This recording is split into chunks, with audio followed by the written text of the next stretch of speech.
So I met a lot of you on Instagram, and I'm going to be going on in about a few minutes. I'm just testing everything.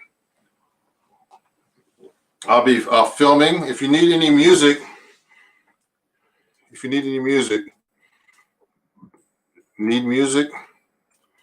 need tabs, etc. The music, email me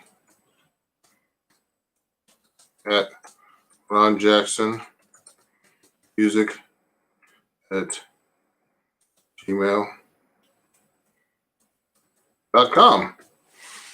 I see two people up here already.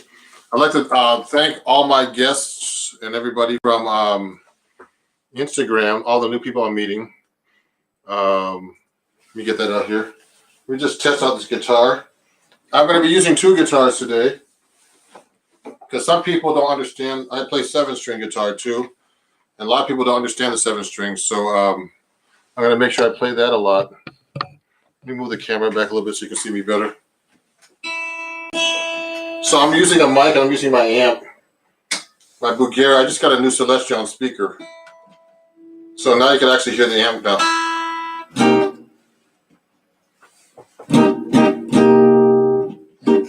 So you see me play this a lot on videos. Okay. I'm going to turn the amp up a little bit. So I'm using a different mic.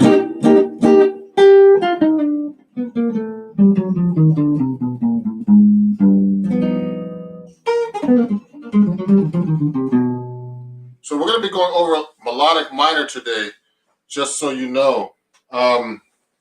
This guitar that you see me play is actually a cool guitar that I got. I'm going to adjust the camera a little bit more, move back a little bit. Uh-oh, let me fix this. I'm still haven't quite started yet. I'm just going to move the camera back a little bit and tilt it forward a little bit so you can see the guitar. I have a new camera. And I want to make sure you see me really well. Oops. Hold on, let me turn this a little bit and turn it down.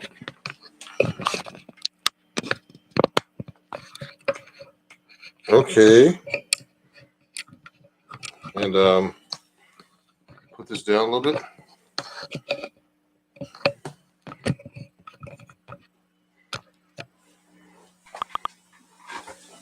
I hit something by accident here.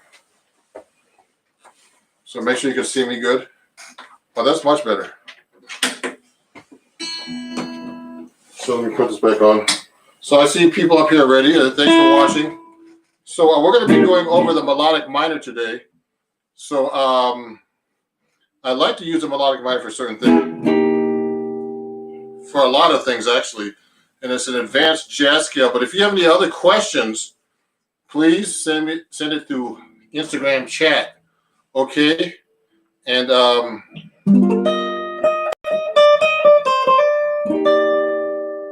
so you're going to hear the guitar acoustically and through my amp. Listen to this. This is the guitar acoustic.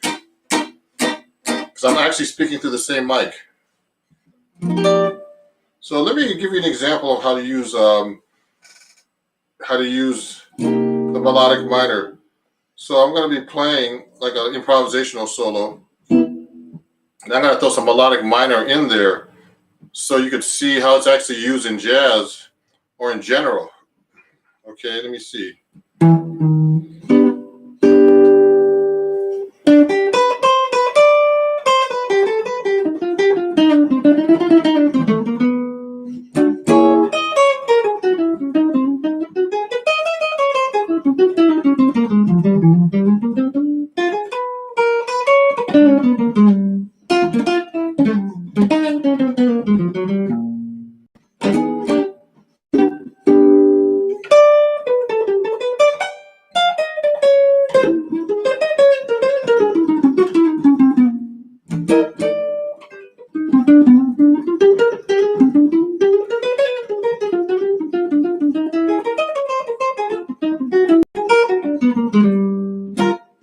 So what I'm doing basically right now is I'm actually just doing a 1-6-2-5 in E flat, okay?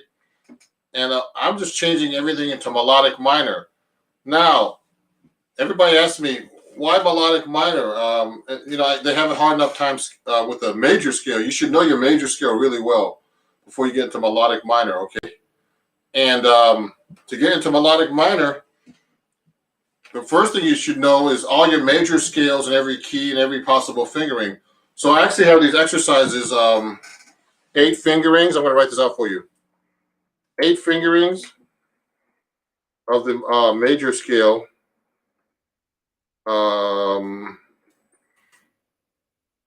In C, okay? And you should know that all over the fingerboard. You should know that all over the fingerboard already. So, like the C major scale is like, the major scale is the mother of all scales. So you should be able to play it all over the neck. All the way up across.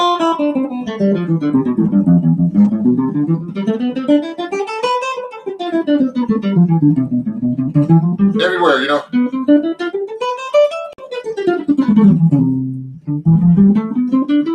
I mean, see.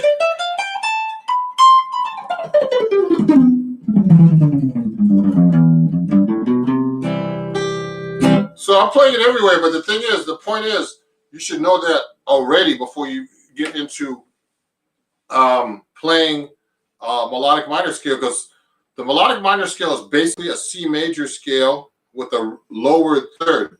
So I'm just going to take the same scale. I'm just going to lower the third note, C, D to E flat, which is 1, 2, flat, 3, 4, etc.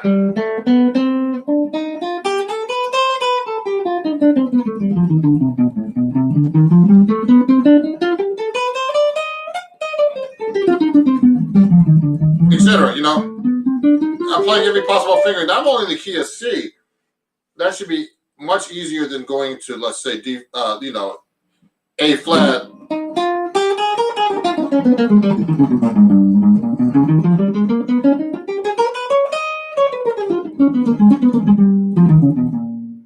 Okay, so what I'm doing is I went to A flat melodic minor. So you should know the A flat major scale. You should know all the possible, all the accidentals for those keys. You should definitely know all that stuff really well. Okay, and then so the point is to really know every possible fingering, and then let me see who else is up here. There's some other people checking in soon here. Okay, so the next part is getting to the next level of learning how to play the melodic minor scale. So just so you know, this is weird, but I know people on my Patreon account that they melodic minor actually won the the contest, because I was going to talk about harmonic minor, melodic minor, and sweep picking. Now, and I write for Acoustic Guitar Magazine, and actually in the March-April issue, I'm going to be I'm actually writing a weekly workout on melodic minor and harmonic minor. So it's good that we're going over this, and then you can go to the article, or you can get information from me directly about these scales. So the hard part about the melodic minor is not to play it up the scale. Okay? It is to actually, to know how to use it and when to use it. I mean, it's just a scale. Now, a lot of people play jazz and they want to learn how to play jazz, but jazz is a language you have to learn, and then you have to learn lines. Then you have to take these scales and learn how to actually, play them in a way where it sounds musical, okay? So first you should learn how to play these scales like I'm doing, up the scale. Every possible way. See how many ways I played that same line? That's how you really master the guitar. I mean, that's another whole subject. How many ways did I play that? I'm only in the key of C, so you can play the same line with different fingerings in the same register on guitar. That's another thing you have to learn how to master. Now, the next thing to do is learn about in melodic minor the chords in melodic minor. So let's the next thing we're going to do is we're actually going to go up the scale. You can follow with me too if you can play. If you have a guitar, you should be practicing like this, not just looking at me. Because you know what? One thing I learned when I was at Berkeley is, in general, even what students I teach, is that you don't practice. You don't do practice your theory or anything. You play it on your instrument. So I call it practicing your theory, practical. It's really practical if you take your theory and all this stuff I'm learning and try to actually play it on the guitar. It does you no good, to know it if you can't even play it. That's how I look at it, So you have to apply this. I call it applying your theory, applicable theory or practical theory. So the next thing to do, let me get something to drink here, is to go up the scale in thirds. So I'm going to skip a note. Go to C, to E flat, okay? And we're going to go up the scale just like that.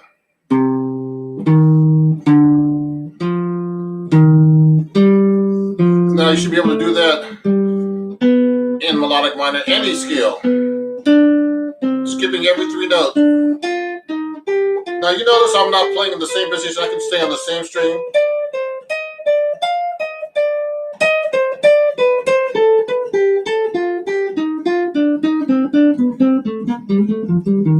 Etc. Okay, you should be able to play everything in thirds, every possible finger in every position. It's going to take you hours to learn, but that's how you really master your instrument. Now, the next thing we're going to do with the melodic minor, okay, you should be able to do everything in thirds up the scale, okay? So, you got to also be conscious about the intervals when you're going up these scales to know about these, because we're going to be making chords. So this is a minor third, flat 3, minor third, major third, diminished, major, diminished. Okay, now we're going to go up in thirds, like this, 3 notes at a time. So we're going to make actually triads now. So the thing that's going to be hard for you to learn now is you got to learn what the diatonic triads are in melodic minor. Now, just so you know, I forgot to mention this. Please send some questions if you have any, please. I don't see anybody sending any questions yet. Send the questions on chat right here that I have. The chat is open. It's live. And let me check something, make sure everything's saying is okay. Yeah, the chat is live. So please, please send a chat if you can. Okay. Let me see this. Just making sure that that it's up. Okay. Please ask me some questions so we can interact. So I'm going to go up the scale right now, and it's going to be, the first chord is going to be actually C minor, then D minor. Okay, D minor triad, and then it's going to be augmented. Okay, then major, then diminished, and then diminished, then minor again. So this is a C minor. Now, the reason why I didn't say the chord symbols is because you're going to have to do this in any key. So, you have to know the intervals without the names of the chords, because you should be able to play this in every key, So if I did an A flat minor, okay, that would be minor, and then, okay, and then minor again. Okay, then augmented, so it's going to be A flat minor, B flat minor, then C flat augmented, okay, etc. So in the key of C, it's easier for everybody in general. So we're going to go, it's going to be C minor, D minor, E augmented, F major, G major, A diminished, B diminished, C minor. So I'm only doing it in that position, but you should be able to play that everywhere.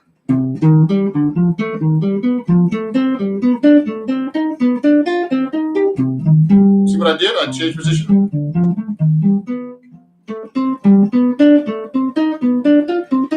Etc. Now, so we just did the arpeggio, okay, up the scale. You should memorize these the sequence, you know, minor, minor, augmented, major, major, diminished, diminished. Okay, going up the scale.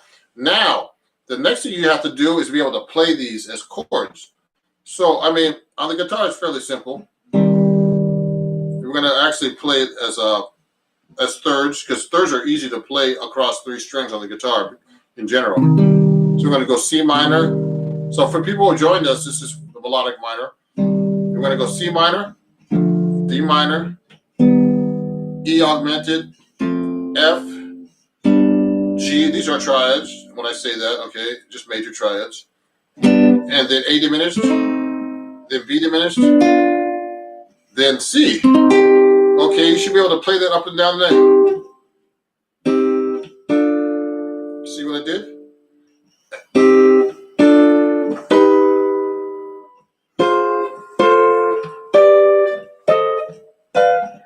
Any possible fingering. See that? Keep going up the neck. See what I did?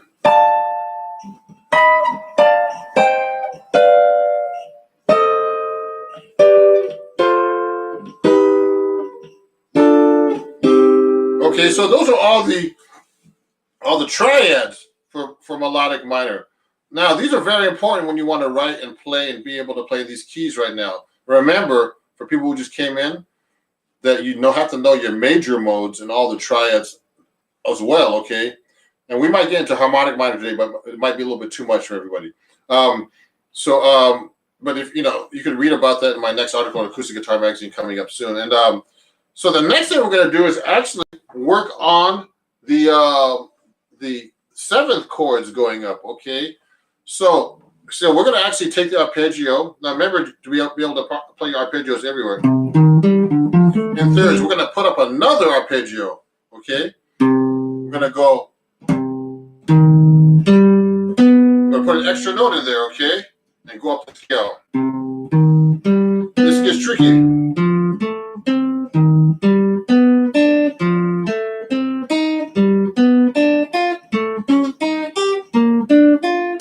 Oops. Made a mistake there. So that's actually C, minor major 7. Okay, now this gets to a whole different level. Now, D minor 7, then E minor major 7, then F7, then G7. Now we're going to get to A minor 7, flat 5, and then B minor 7 flat.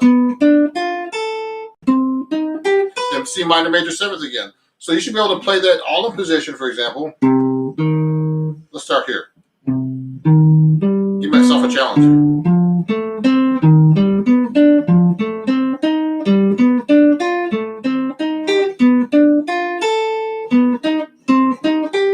Now do it here. Any possible fingering. You see that? Then go up. Then see?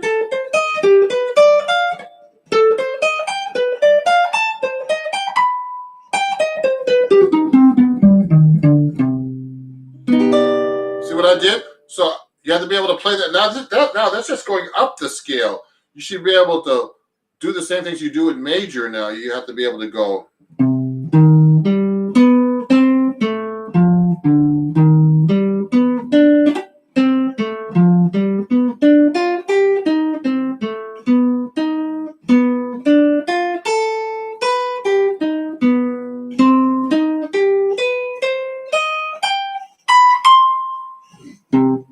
So that's tricky to do, actually, to do a pattern like that in melodic minor. So I'm going up in thirds, up, 1 chord, then going backwards. So I'm going up to C melodic minor, then backwards on the D minor, then going up on the E major, E flat major 7 sharp 5. Okay, then backwards on the F dominant.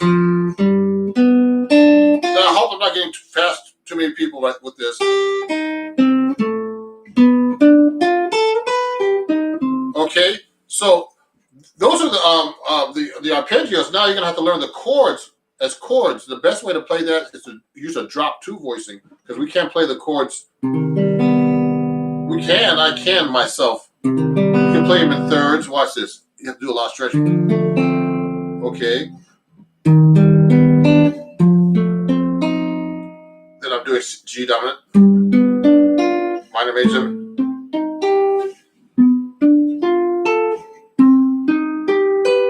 Now I knew a guitar player here in New York City who was actually from St. Petersburg, Russia. He'd always play his chords like that. He'd be playing chords like that. I'd be like, oh, I would have pain watching him. So you can actually play the guitar in thirds like that, but it's much harder than a piano. Okay, that's an F7 chord if you want to play it like that. Okay. Now this guitar is a little easier physically for me to play than my 7-string guitar, which I'll show you in a minute if you have any questions about that. Now, are there any questions? Please send me something. Everybody, I know you're watching, but you got to send me a question if you have any questions about this. If it's way over your head, just let me know. I'll also be taking questions about anything else, you know, picking, technique, anything you want. I just woke up, so I'm still getting used to teaching this early. Okay, so another way to play this is to use a drop two. So, well, actually raise. I'm going to raise the second. Okay, this is a drop two voicing right now. I'm going to play the C minor major 7 like this instead. It's easier. Okay, and then I'm going to go C minor major 7 like this, then D minor 7, excuse me, E flat major 7 sharp 5, or augmented they call it. F7, you can do it that way. G7, A minor 7 flat 5, B minor 7 flat 5, then C minor major 7. Okay, so that's another thing. Oh, there's all the chats, man.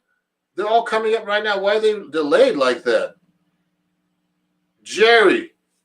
Okay, cool. So, okay, fellow Berkeley alumni is here too. I have a guitar in hand. Good. Jerry, what's a good way to mix melodic minor and blues licks with blues licks? Interesting. Oh, interesting. That's a great question. So Jerry has a question. How do you mix melodic minor with blues licks? So let's say, okay, let's play blues in B flat. Just a different key because I'm always in C for most of my students. So if we're playing a blues, like, okay, one good way to mix melodic minor is to make the blues scale like a B flat melodic minor. I mean a B flat, minor pentatonic scale. Okay, and then I could actually make that into an altered chord. So we didn't get to this part yet. The uses for the melodic minor. I've just been showing you the scale, but I use melodic minor for different improvisational settings. So for example, if I'm playing over a B flat dominant chord or any chord, now that implies going to an E flat. It's like a 5/7 of the E flat. So I might use altered. So if I'm, instead of playing like just a regular blues scale with passing tones, little notes in between. Let me turn that a little bit. I'm going to use, I'll start using B melodic minor, which makes altered. So basically, it would imply a B flat 7 with a flat 9 and a natural 13, or a sharp 9. Okay, of those variations, or sharp 11.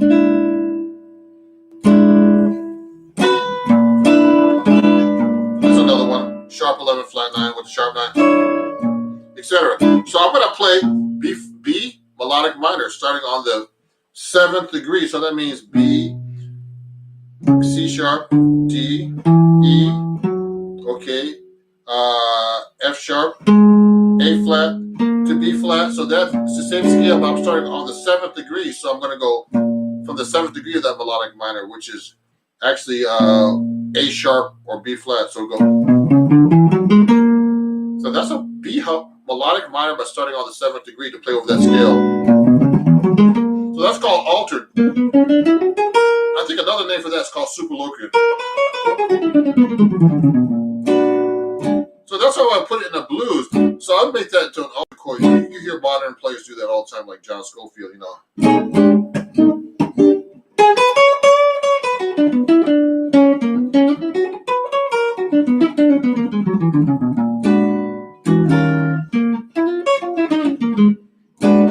So you got to know how to use that sparingly. Okay, so that's a good question. Oh, Ragu, hey, Ragu, I like that name. From Iceland, I saw that. What's a good way to play a mixed melodic? Okay, another thing you could do on blues actually is if you're playing a dominant seventh chord, let's go to a different key. Let's go to G. I want to change keys because I'm sick of playing different keys. So G. So you're playing a blues. Now remember on the blues, you can actually use also mixolydian.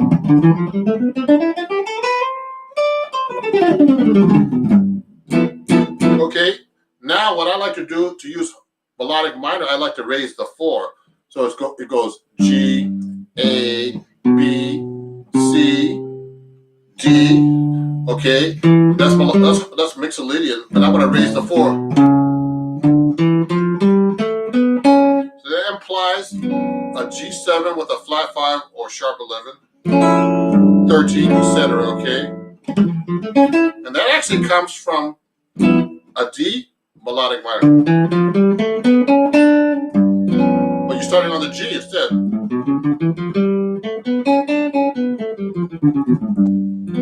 Okay, so what I did was I just raised the 4.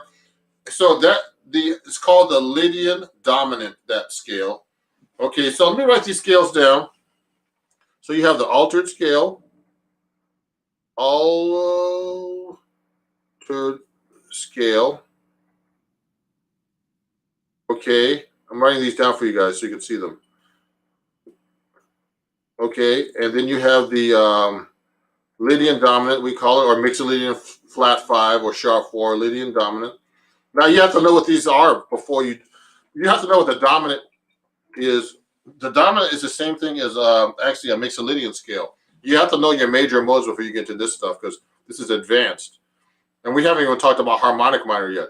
Okay, so Lydian dominant is called, it's like a Lydian scale with a flat 7, you can call that, or you can call it a dominant scale with a sharp 4. So hard for me to follow. It would be helpful to have tab exercises you just showed. I've got some, but surely will not be able to reproduce from memory. Yeah, I'll get that to you, Dave. Dave is actually, let me tell this. Thanks, Dave. So Dave was asking you about memorizing this. Yeah, this is on my Patreon account, everybody. And I gave some. I'll send that to you. I'll send him some stuff to you.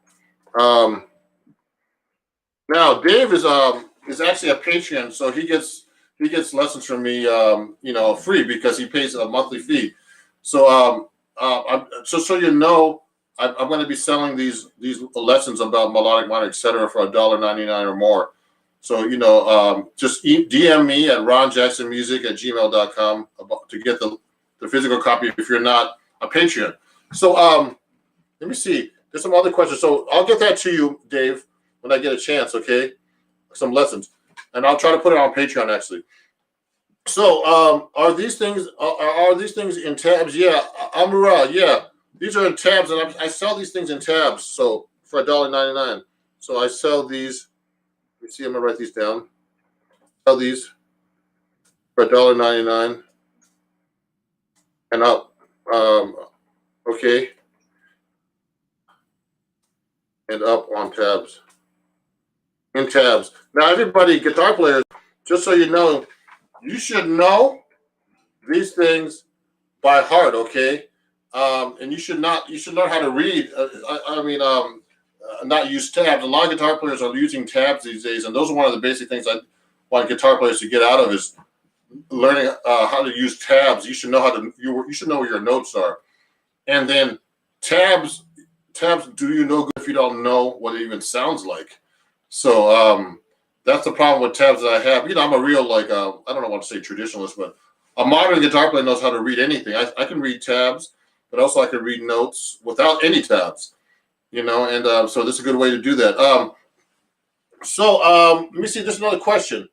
In E flat augmented 7th, in E flat with an augmented seventh. Oh, no. So Jerry's asking if the E flat augmented it's an E flat major augmented seventh I'm playing, okay? So that's actually a minor major seventh is a minor chord actually. So here's a minor major seventh on an E flat right now. E flat minor major seventh. Okay, so you have the 1, flat 3, 5, and major 7, okay? So before we get into that, you should know how to change your chords into jazz chords, I call them. I have these things on TikTok at Ron Jackson Music as well. And I have a lot of these 1-minute lessons. So you should be able to change your chord like a regular major chord. Let's say an E flat major we're talking about. You should be able to lower this note in this A form chord, which is comes from the open A string chord. You move it up, okay? And they call it the cage system. And I lower this note to make it a major 7. Okay. So I lower the E to D. Then I lower the D to D flat, which makes dominant 7th. And then I lower the D flat to a C, which makes a 6th chord, okay? So it sounds like it's something in the way you move. That sounds like something, that song. But anyway, so this is an E flat major 7, okay? Now all I did with that chord is the 3rd degree of melodic minor is actually raising the 5. So you have to know your chord scale. You have to know the names of the notes of the chord you're playing. So I'm playing an E flat, which is the 1, a B flat, which is the 5, the D, which is a 7, and this is the 3rd, which is the G. And I have to raise the 5 1 fret. So that's an E flat major 7 with a sharp 5, we call it, okay? E flat minor major 7 is actually 1, 5, major 7 with a flat 3. So it's actually a type of if I played it major, what sound like that would be a major 7, and a minor major 7 is a minor chord with a major 7. So those are the two different kinds of chords. So you have to know how to voice your chords and how to change notes to make them minor, major, etc. Okay, Jerry, let me go down the street. Let me go down the list. Jerry has a question. Or is the 1 chord the same as the flat 3 chord? No. Oh, because Jeremy, sorry, I'm sorry, Jeremy. I keep saying your name wrong. Jeremy, we're in melodic minor, so it's a little different, okay? So C melodic minor has a different set of chords than major. So you have to really know your major. So in melodic minor, the flat 3 chord is not like related like in the same way, okay?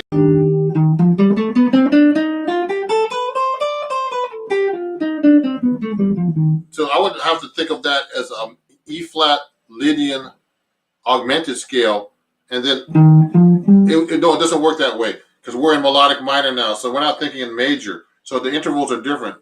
So it's not the 1 chord and it's the flat 3 chord. No, I'm sorry about that. It's melodic minor and the chords fall differently. Okay, let me see. Now, there's another question. Is Lydian dominant for non-diatonic only? Oh, so Reggie asked me about Lydian dominant. So let's say I'm playing an A blues now. We're playing. So I'm playing a blues in A. I could throw in and raise. I could throw in an A Lydian dominant, raise the 4, which is a mixed Lydian scale or dominant scale. 1, 2, 3, 4, 5, 6, flat 7, 1, and then raise the 4. So I could do that if I'm a jazz musician. So I like to alter things. We call it reharmonization. So I actually changed the 4 to a sharp 4 to make it more interesting in my solo. Now, also, when you're playing a jazz standard rule is, you can always break the rules too in jazz. Standard rule is to play a Lydian dominant or a mixed Lydian or dominant scale with a sharp 4 if it's not a chord in the key. So if I'm in the key of C, everybody knows in the key of C, the 5 chord is a G. Now, if I play the chord in the key of C, then I'm soloing, and then the chord shows up as a B flat in there.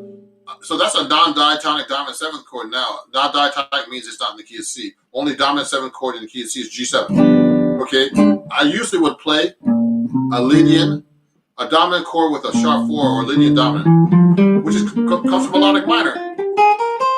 Now, this is over the head for a lot of people.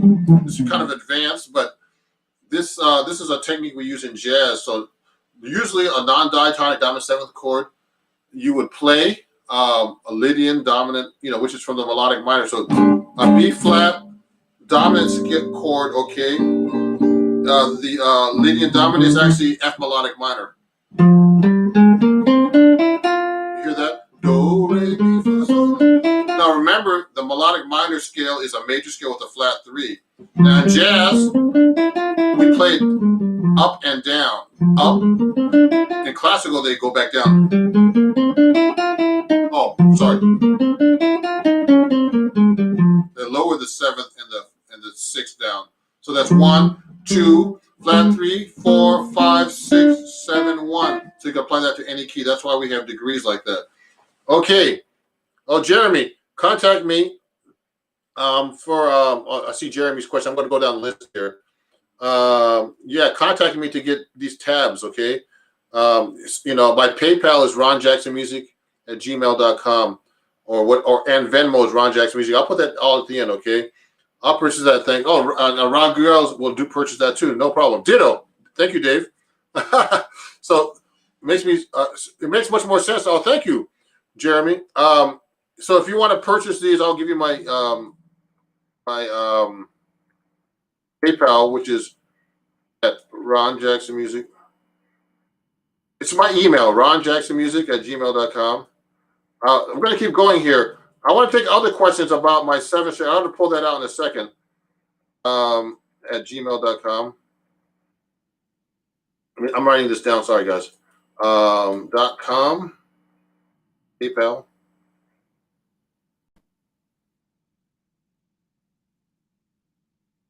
Or Venmo. Venmo, Cash App, and at Ron Jackson Music. So, okay, now let me get into the 7-string. So let me put the other guitar away. So, because I like to play 7-string. So people, if people have any questions, let me know. Hold on, let me look here. Let me put this over here. So we were talking about melodic minor, and also the major scale modes. You should know these by heart, okay? So I pull out my 7-string guitar. If you have any questions about this, while we're going here, I'm going to go for another 15, 20 more minutes. Please let me know. Oh, I dropped my tuner.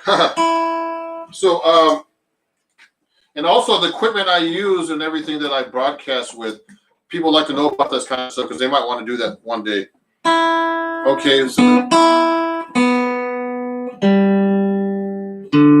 I'm going to tune this up real quick. So I'll play you a song, and if you have any questions about the 7-string, I don't want to talk all the time. I want people to be interested, and and I really appreciate you guys on Instagram. Everybody that started following me, and my Instagram's really taken off. And if you want to learn more lessons, go to my TikTok as well. They're only 1-minute lessons. Remember, videos only help you so much. You go to my TikTok, and it's Ron Jackson Music. I have a lot of 1-minute videos that actually I cross-post onto my Patreon and everything else, and Instagram. And I have lessons there for 1 minute, but about all this type of stuff, okay? So watch this.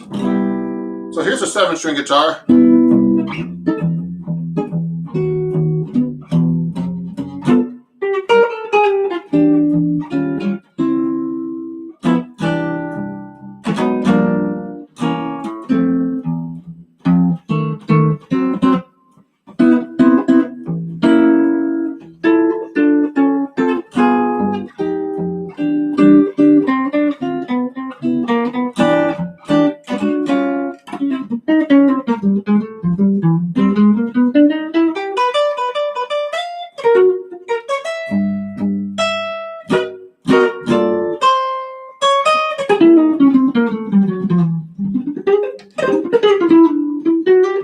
So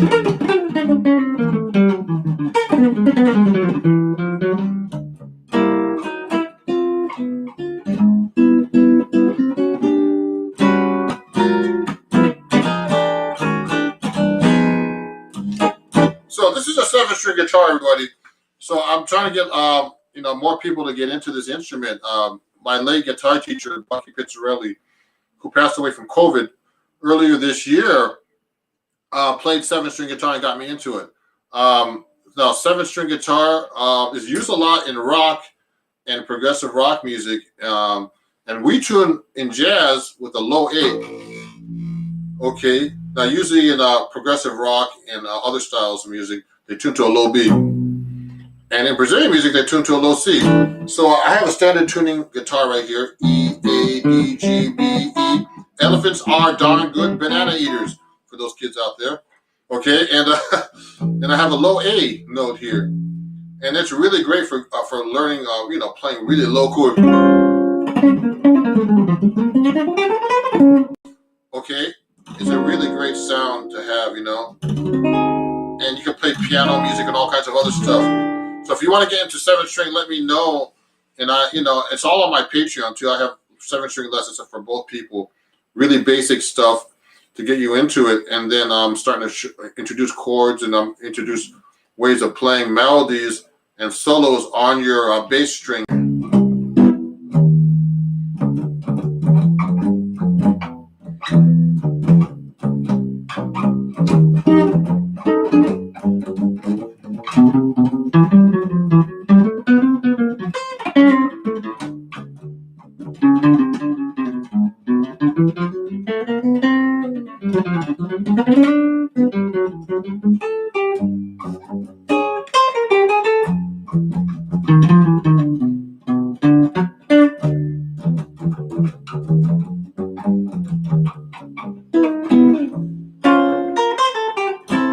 I'm playing something really basically with the bass lines, actually, and using the bass string as a solo instrument, as a solo line kind of approach to it. Now, when I'm actually, most 7-string guitar players don't use a 7-string for soloing, so I'm trying to incorporate that more in my playing. It's great for accompaniment and other things like that. Okay. Oh yeah, Jeremy. Thank you, Jeremy. Yeah, I'm sorry. He's sorry to hear Bucky. Bucky was a legend, man. He was 94, and he died on April 1st, right when COVID was coming out. And when that happened, man, it was really devastating because 2 days later, I heard from Frank Vignola, the great guitar player. We were on an acoustic guitar live event on Facebook, and he told me that he died on there too. So he died. His wife died 2 days later, unfortunately, and I didn't know that. Jeremy, I use these Labella black strings. So let me show you guys. This is what they look like. I got a pack back here somewhere. These strings are special strings that Bucky told me about. Let me get them right now, so you can see. I don't have that ready. Look at this. So look at this. Oh, look at this. So these are Labella jazz tapes, okay? So they're actually black flat wound strings in between. So the first two strings, the E and the B, are just regular, non-wound strings, thin strings. Then the third, fourth, fifth, and sixth string are wound with nylon tape. And these were called Labella jazz tapes. Bucky called them Labella blacks. So they're black nylon tape wound strings. You can get them from Labella. They're kind of expensive, but I have an endorsement with these guys, so it's a little bit better deal. And the 7th string is actually a round wound string. It's a bass string, okay? It's actually, you can put this on, it's a thin bass string. So look at this. So you can hear the difference too. Listen to this. So if I'm playing this, now that's kind of weird because everything's acoustic. My mic's picking up my amp. So listen to this. You hear the scratching from the guitar from that too.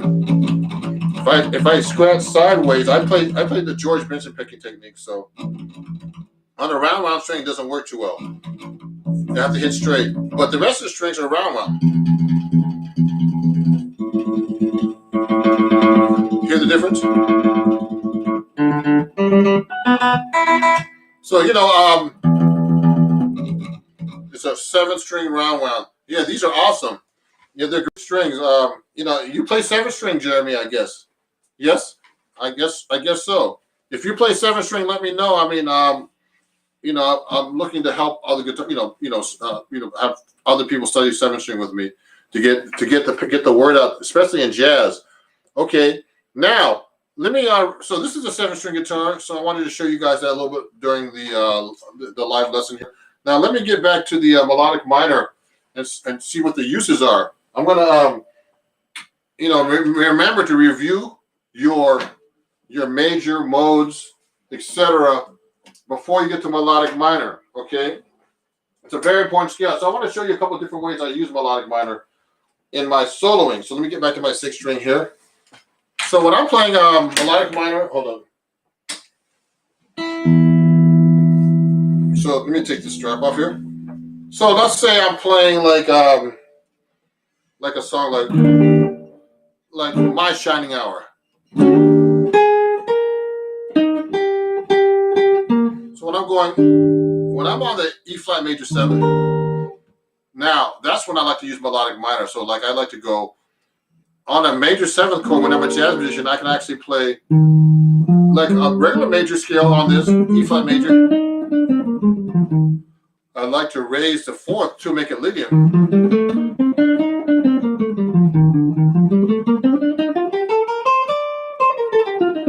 etc. Then I like to raise the 5 as well. That's when you get to melodic minor. So when you're playing, remember you should know how to change your scales, any major scale to any scale you want. So if I want to make a major scale into a Lydian, I just raise the 4. If I want to make it into a Lydian with a sharp 5 or augmented, we call it Lydian augmented, I'll go raise the 5. Now, the augmented is this, okay? We went over this E flat major. In this key, it's E flat major 7 with a sharp 5. Remember that major 7 with a raised 5. That's the chord. Okay, you should be able to play it everywhere. Okay, now that scale actually comes from C melodic minor. But I'm starting on the E flat, okay? So you have to learn how to start the scale on the E flat, but sometimes it's easier to find a melodic minor when you're playing these just because they're so difficult from the root for most people, even for me sometimes.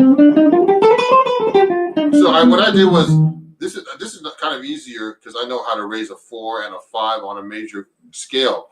Now, another way I like to use melodic minor is on a minor 7 flat 5. Let's take a different key. Let's say we're going to F minor. So G minor 7 flat 5 to C 7 flat. Now, on the G minor 7 flat 5, it's a Locrian scale usually, a minor 7 flat 5. So you should know how to play a Locrian scale. Locrian scale is kind of easy to play. The note you're playing, the root, let's say you play G minor 7 flat 5. The root is the 7th degree of the major scale. Okay, so remember in the key of in any key, the chord scales are Ionian, which is major, Dorian, Phrygian, Lydian, mixed Lydian, which is dominant, Aeolian, which is natural minor, and the 7th degree is Locrian. So you could take a Locrian scale like a G minor flat 5. That G is the 7th degree of A flat. So A flat major scale. Now the G minor 7 flat 5 is the 7th chord of the A flat major scale. So it's A flat major, B flat minor, C minor, and this is all diatonic major chords. D flat major 7, E flat 7, F minor 7, G minor 7, flat 5 to A flat major 7. So that scale is Locrian. My point out about using melodic minor is this. I like to use this scale called the the Locrian natural 9, which you raise the second degree and make it an A instead. So that scale is actually, in this key, is a B flat melodic minor starting on the 6th degree. So it's B flat melodic minor.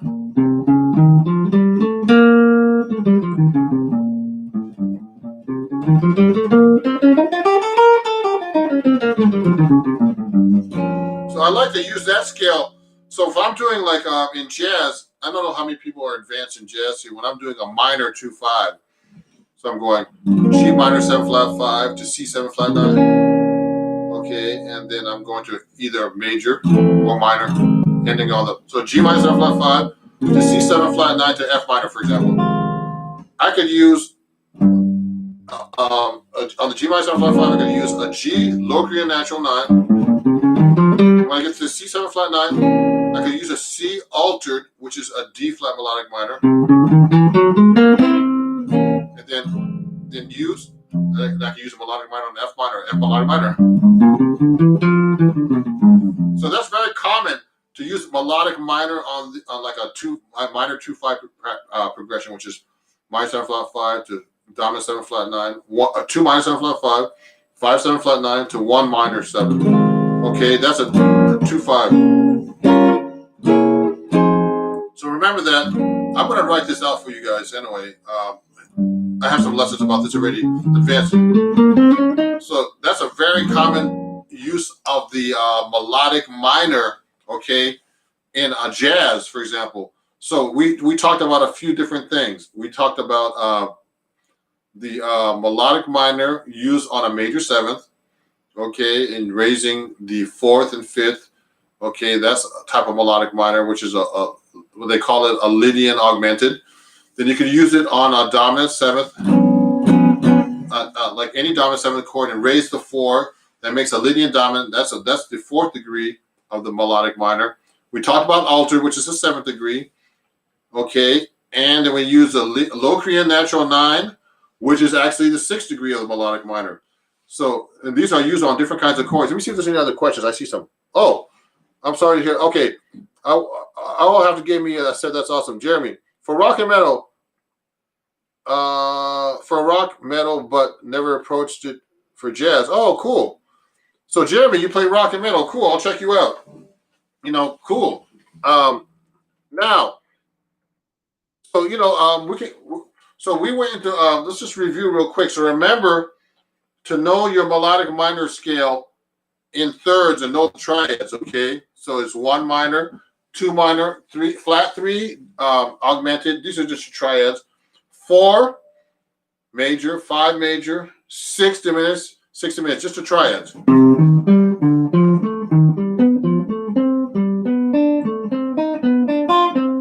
Now the other triads are the 7th chords are the minor major 7. I'm looking this up, just making sure I'm not doing it wrong. Minor major 7, then minor 7, then major 7 with a sharp 5, then dominant 7, minor 7 flat 5, then minor 7 flat 5, then minor major 7. So those are all the modes of the melodic minor and the chords of the melodic minor. And we went over 4 of the modes, and we didn't go over all the melodic minor modes. I'll have those written out, and you can purchase those from me if you want tabs, okay, about this lesson today. And if you don't know about the major, I have the major scales too for $1.99, all the 8 fingerings, and you can get that, okay? So for $1.99 through me. And you can also join my Patreon where you get that stuff for free for as little as $3 a month. So my Patreon, just in case, is www.patreon.com/Ron Jackson Music. Okay. And if you have any more questions, let me know. You can just send me an email directly at ronjacksonmusic@gmail.com. For anything. And also this is going to be a live playback on this on YouTube. So if you have the link, you can watch this. And in about a month or so, I'll release it to the general public, okay? But this is a private video for all my Patreon fans. This is for my Patreon fans and people who are invited that won my live lesson contest on Instagram at Ron Jackson Music. I'm glad you guys, you guys who've been on Instagram are being really great. And my Instagram's really taken off. Also, my TikTok and my Facebook and my YouTube, they're all really taking off right now. Thanks to your help, guys. So please follow me as well as my Twitter. So please follow me on all those channels if you don't share it to your friends. Follow me at YouTube, Instagram, Facebook, TikTok, Twitter, all at Ron Jackson Music. Okay, all at Ron Jackson Music. And so we did a melodic minor today. And if there's any other questions, send me an email or direct message me on any platform. And thanks for watching. And everybody have a great day.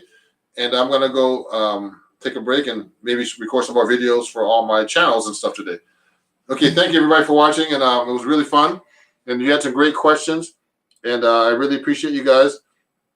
And it was a great session today, and you can watch this replay after all this. After I'm done, you can watch the replay, and if there's anything you want to check out and just go over and make sure about, just do that. Okay, have a great day. Thank you. Bye-bye.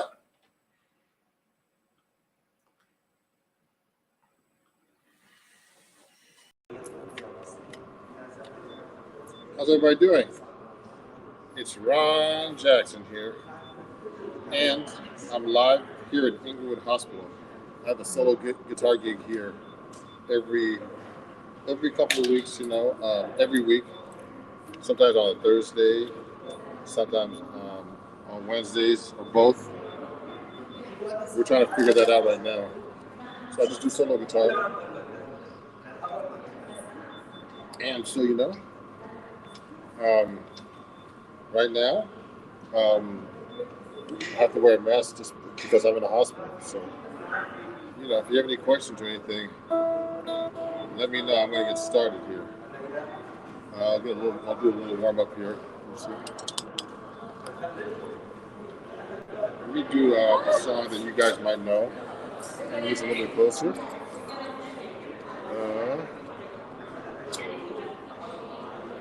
There you go. This is right here. So you can see the guitar. Nice and good. I'm going to do Love Walked In. I haven't done it in a while. Let me take these out of my pocket. Pocket feels heavy. Okay, here we go.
Thank you.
Oh, good, good, good. Let me check this out real quick. I know I'm live, but I gotta see what's going on because I don't know if I can see myself. Okay, guys. So if you have any questions or anything, let me know, and I'm gonna see what's going on here. Oh, I'm gonna go to my channel and see how my live looks.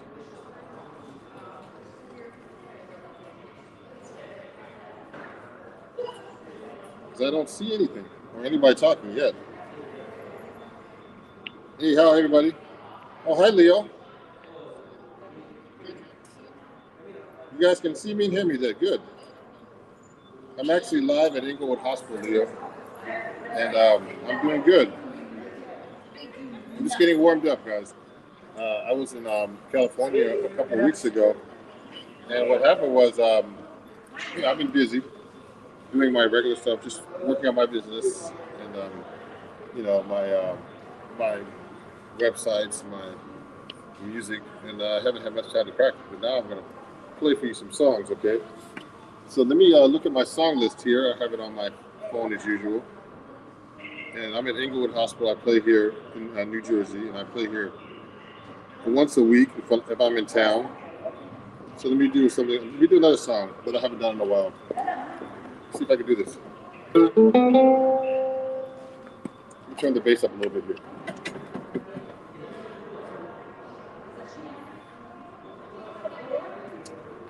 Here we go.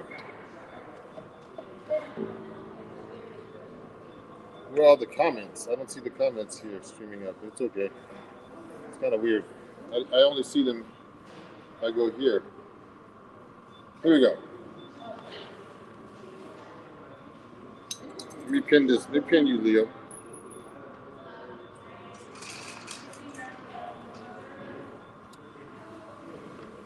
Here you go.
Yeah, thank you.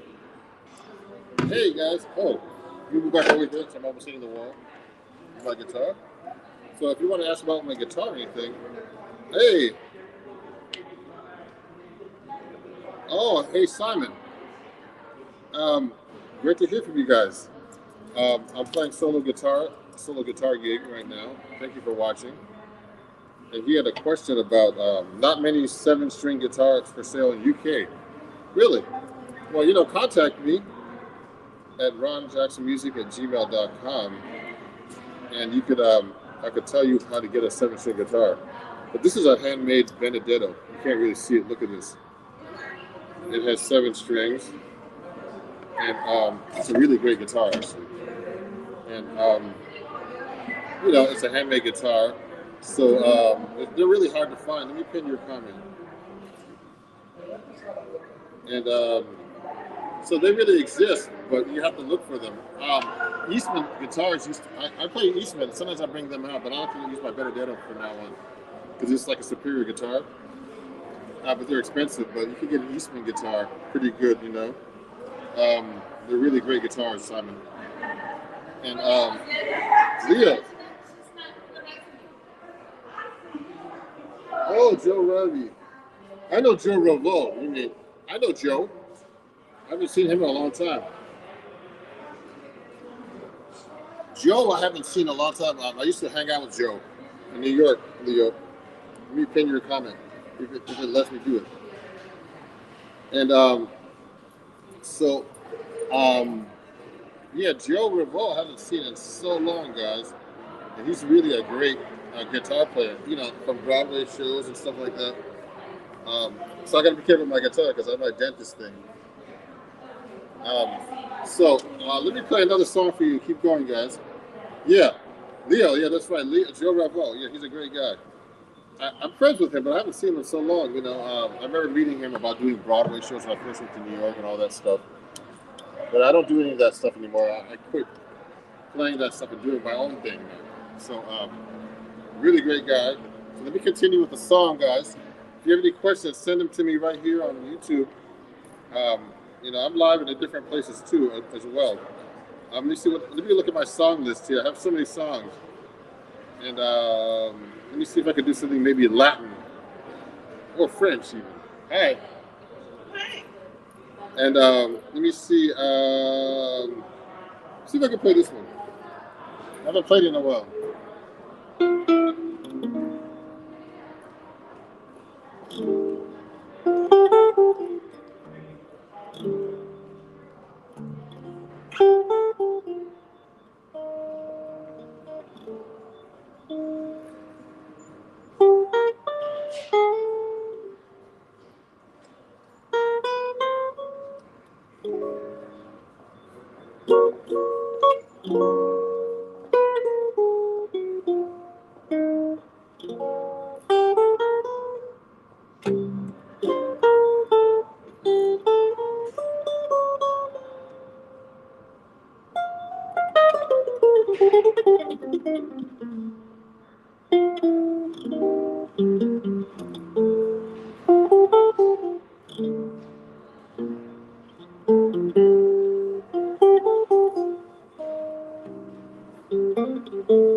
All right.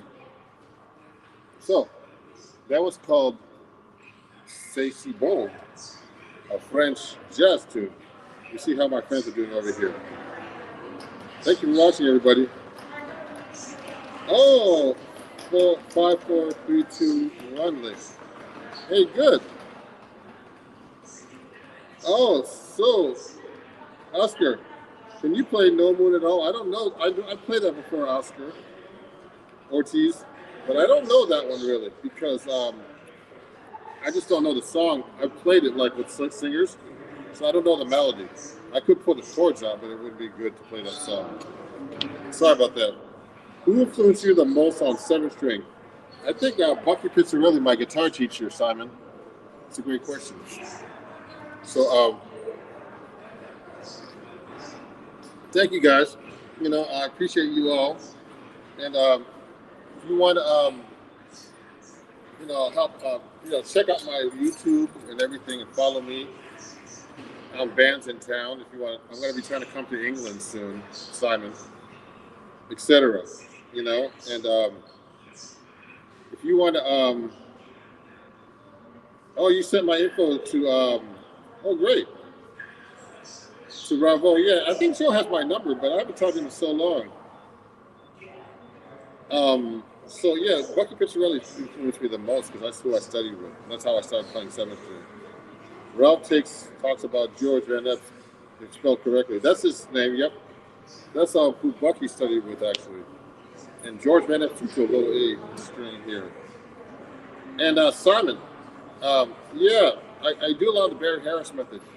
If you go to my store here on YouTube, I have all these kinds of lessons that you can take a look at, guys. And you can, you know, get my own. You can pick up my lessons and learn about his type of style of playing, and learn his licks and all that kind of stuff. You know, and you know, I appreciate you guys watching.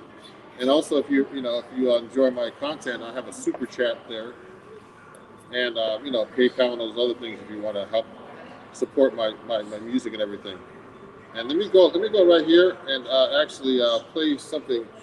Yes, I'm trying to get to England right now. I'm having my booking agent work on that right now. Let me see if I can do like a Latin song for you guys.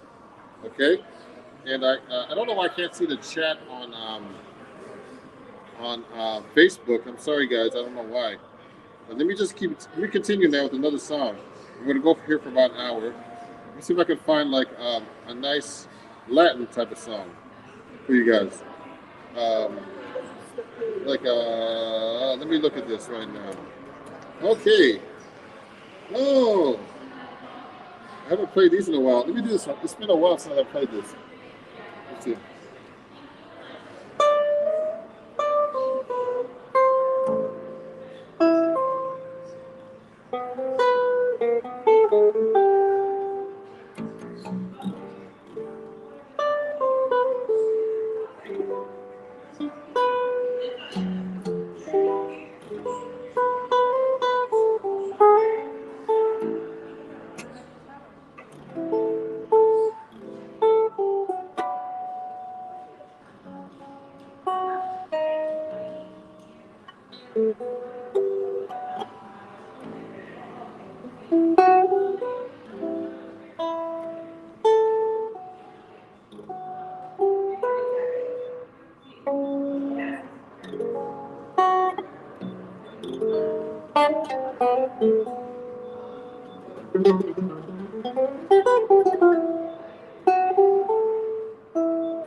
All right, everybody. The shadow of your smile. Yeah, thank you for watching, everybody. I really appreciate you guys. Wow. We'll do one. I want to do more fluid playing. Yeah, me too. I need to practice, guys. And this is like my solo 7-string guitar, uh, gig that I do every week, and I actually practice tunes that I'm working on solo. And right now, I'm gonna go live like every time I play for like the first hour. In the second set, I'm gonna do my own stuff, work on tunes. And hey, Ron, it's do you approach 7-string just like 6-string? Does bass player ever get in the way? Well, that's a great question, Simon. So just so you guys know, um, I I play differently when I play with a bass player than when I play by myself. Because I try to avoid the seventh string with the bass player, but I use it as effect, and I might use it in my soloing. And it depends on the bass player. Most bass players are cool, but some guys aren't. You know, if you play the bass note, they get really mad. Say they get to the register and say, "I'm playing the bass, man." I've had that happen to me, so I just have to be careful. But usually, if I hire them, they have to accept that I play seventh string and that I play the bass note. That's a great question. You pin that comment. Yeah, yeah. So I approach it a little differently. You know what I mean? So that's the question. So let me go and say hi, Reynold Alexander. How's it going, Reynold? Great to see you guys. Let me look at my song list and continue right now. I'm gonna try to do something a little different now. Let me try something a little bit different here. I'll do some blues, but I'll do some jazz blues for you guys because I haven't played this in a while. It's a good gig to practice that stuff. There's a lot of songs I have to practice, guys. Um,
work on some bebop blues. But I forgot some of the melodies, like Blues for Alice. Um,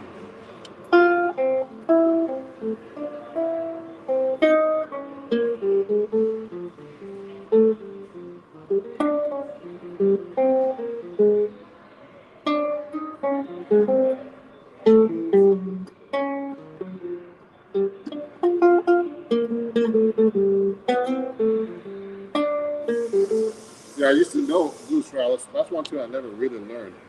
So, but I just wanted to play blues, kind of change, practice out a little bit. Now, let me do a ballad for you guys. I haven't done a ballad for you.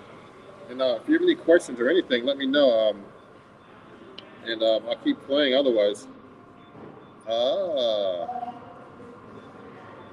thank you guys. Thanks for watching, everybody. Um, Someone talked about 2/5 licks. I do those licks. I'm trying to expand myself and not do this kind of licks anymore. But let's work on that. And let me keep going now. Let me see. Let me put his comment. Hi Raymond. How are you? Okay, let me go and continue now. And guys, if you enjoy what you do, what I'm doing, please follow me. And go to my website, ronjacksonmusic.com. I have a lot of lessons up there, etc.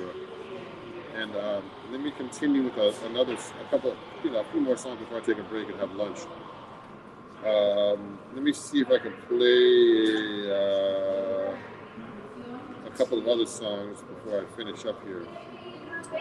Let me do a ballad for once. Okay, I haven't played some of these songs in a while. So I'm gonna do. I'll try this one. I haven't done it. Let me see.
Yeah.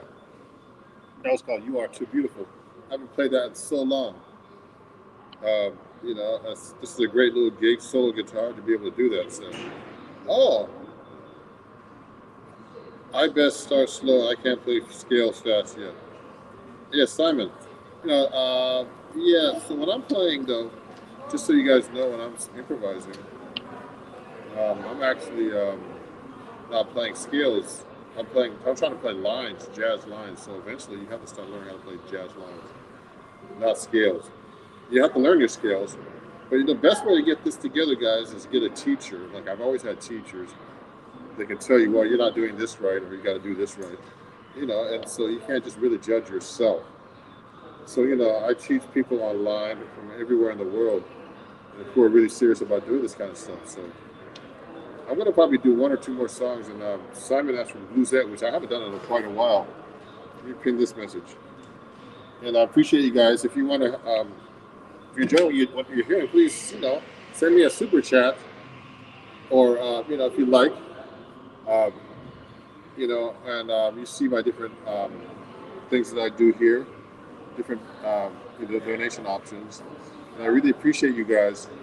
And I'm gonna take a break soon and have lunch. And this is my weekly seven string jazz guitar gig, and we really appreciate you guys watching.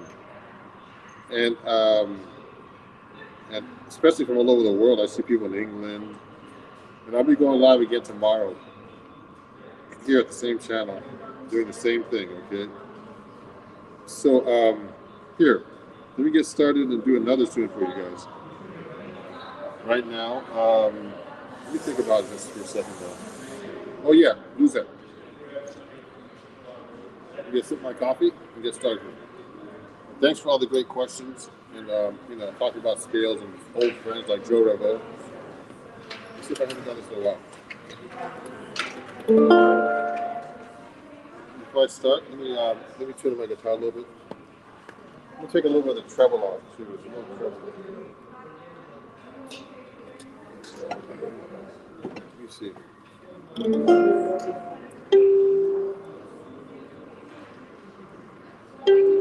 I got to tune the guitar up a little bit.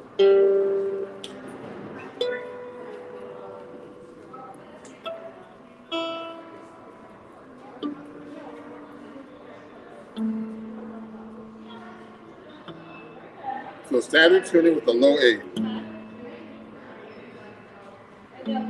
It doubles the A string.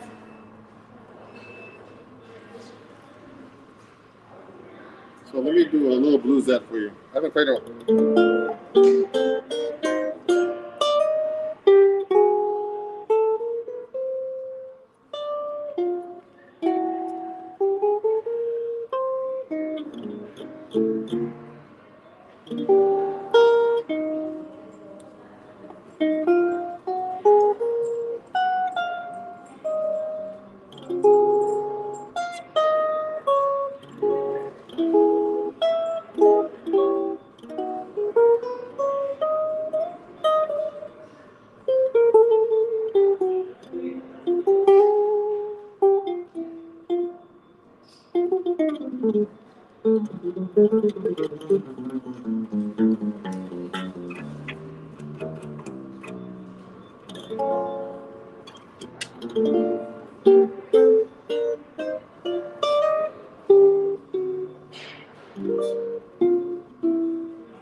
So thank you everybody for watching.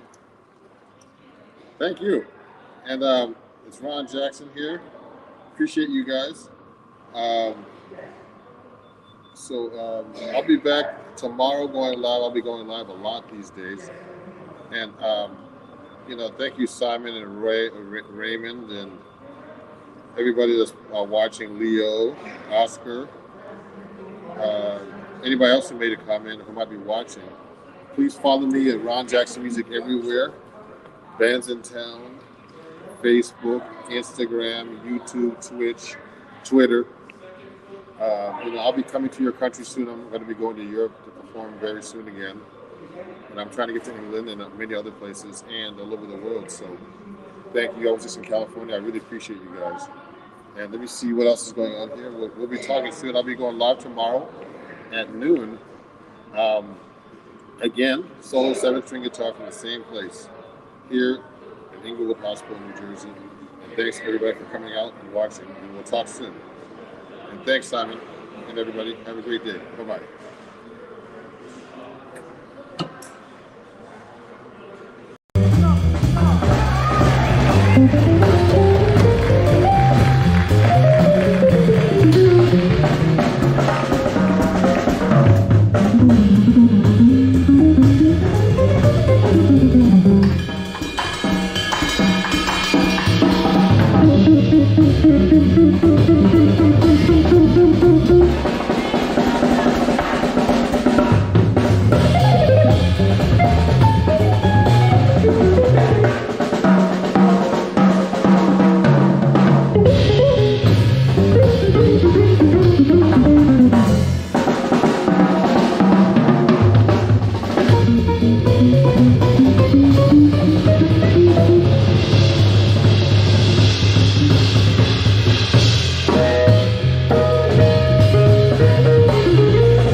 Thank you very much, y'all. Ron Jackson. Ronald Rowley Jr., Deshaun Hopper, Alvesta Garnett. Can everybody see me and hear me? I hope so. Please send me a chat message if you can see me. Oh, I see two people up there. How's it going? Ooh, there's a little bit of light here, but let's see if I can move back a little bit.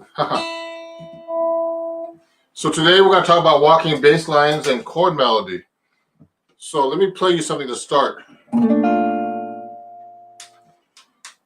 I'll do a little walking bass line, like on. Let's do it on rhythm changes for now.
Okay, everybody.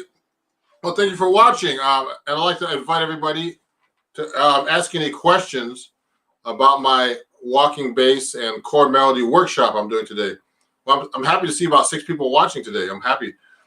We have my patrons that are on my, that actually follow me that are watching as well. And I'd like to invite them, to ask questions too. My Patreon account is right here. I'm going to write it down here for people who are interested. So if you want to learn more stuff from me, you can go to this website here. Patreon. I'm going to write it for you. .com/Ron Jackson Music.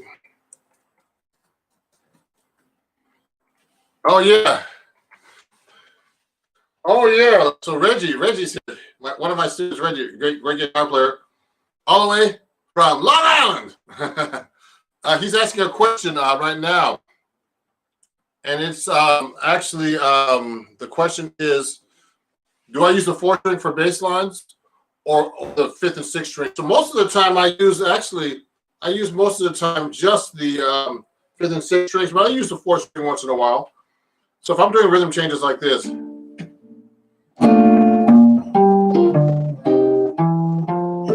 Now to use the 4th string sounds really thin, but I can do it.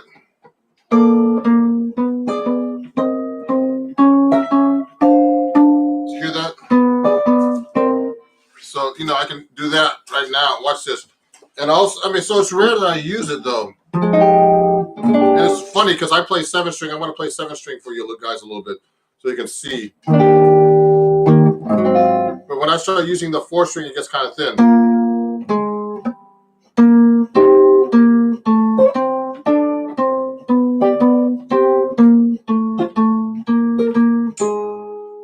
So I rarely use the 4th string for a bass line. That's a great question. Now, people are wondering how you construct bass lines. So I mean, actually, I started doing on my TikTok, which is at Ron Jackson Music. I started doing like a video that I haven't posted yet about how you start doing bass lines.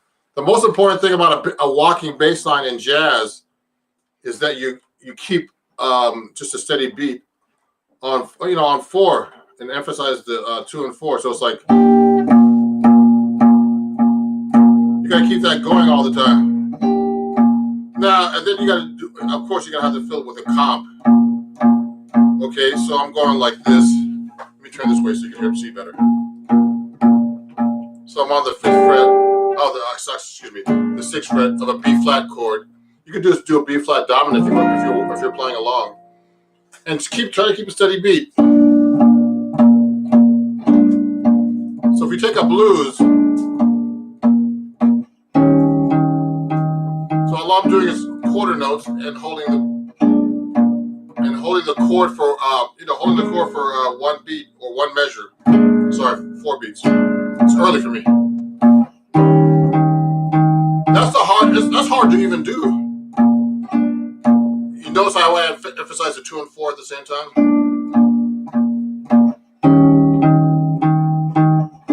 That's a very, very basic exercise.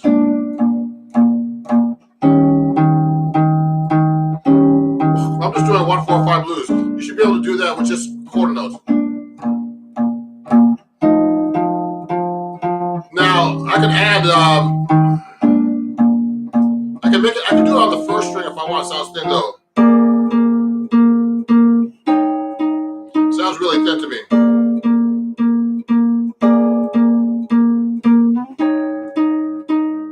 So that's a good way to start. You should try that right now while I'm doing the workshop. But the next thing to do is actually do something like do root 5th, 2 beats each. You notice how I don't hold that chord as long now, like that.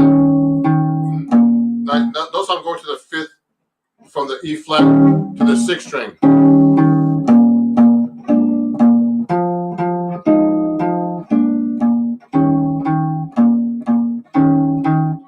That's the next step.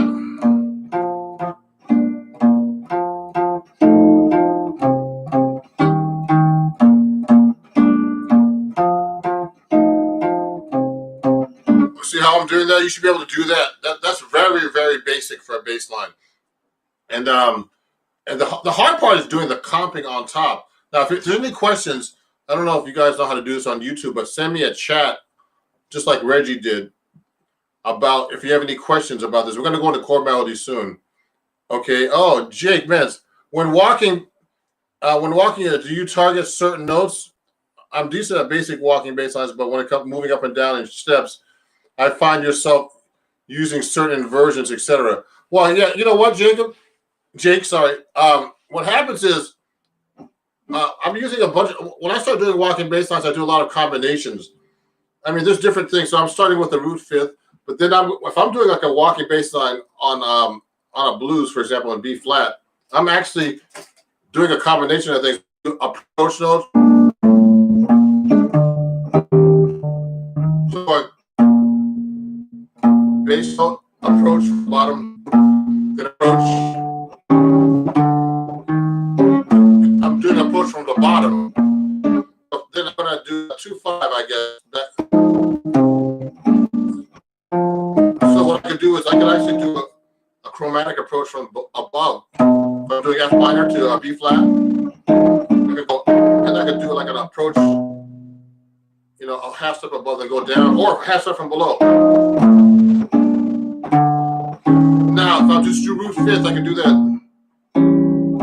I can do that kind of stuff. Now, if I'm connecting a bass line, that's a whole different story.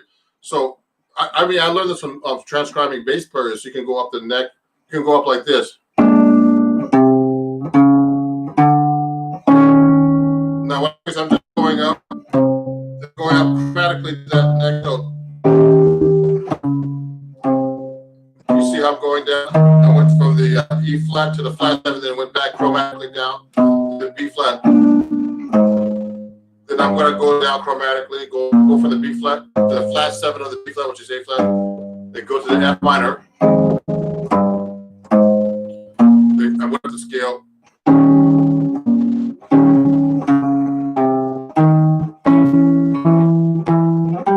So I'm combining all kinds of different. Now doing the half step approach. You could do things like this too. You could do like an inversion, like you said in there, actually, Jake. Yeah, yes, exactly. Then you can go chromatic. Watch. You can do that. You can do the chromatic, and then do up a half step.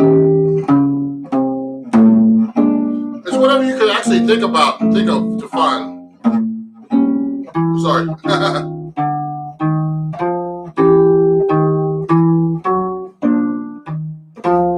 See,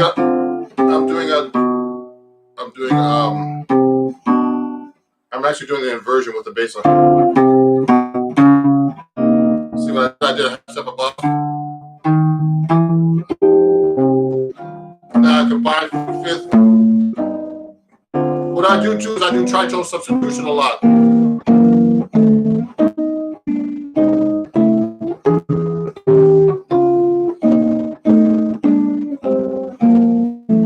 Now, another thing you can start trying to do actually is do what I just did was, oh yeah, man. So Jake asked another question. Great, man.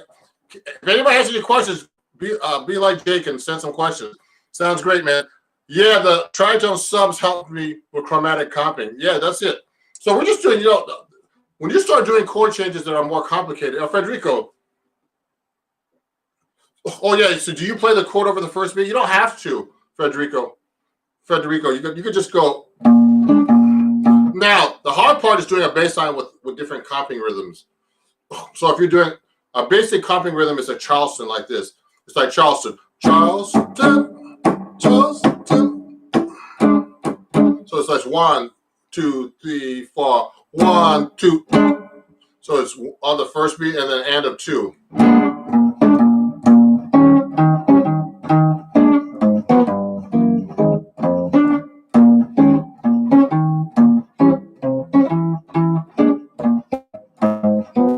Now that's hard to do. It's hard to do a bass line with that kind of comping rhythm. So you can play what I usually do is I mix up the comping rhythms with the bass line, okay?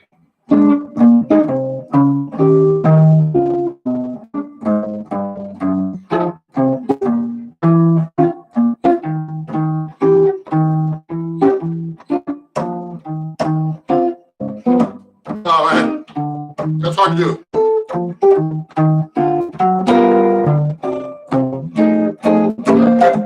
So what I did was I'm doing different kinds of comping rhythms at the same time.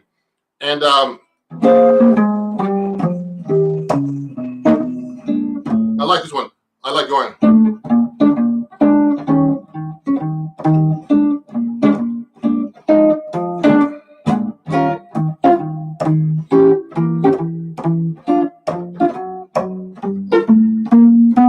So you don't have to particularly play on the beat every time, but you can actually do different Charleston rhythms like that, syncopated rhythms. You can hold the chord too. It depends on the style you're playing too. We're just playing jazz right now. So there's different things you can actually do in what you call in your comping and bass line. What does Chell say? Is there a specific pattern you when you add the chords, or does it depend? Yeah. So what's happening is when I add the chords, I mean the easiest pattern for in the beginning, if you're learning how to play a bass line, is actually it's just playing just a whole note for now or half note. So you get used to it, or whole notes. You can actually combine different things. You can go 1, 2, 3, 4, 1, 2, 3, 2, 3, 1, 2, 3, 4, 1, 2, 3, 4. Okay. So you can do half notes. 1, 2, 3, 4, 1, 3, 4. Now, we didn't talk about this, but I'm using hybrid picking, which is I'm using my pick and then I'm using my fingers on my picking hand, if you're left-handed or right-handed. Okay, so or you can play with your fingers. You're gonna have to do something. You can't just use your pick. I don't think. I could try. I can do it with just my pick, but harder. Only pick now.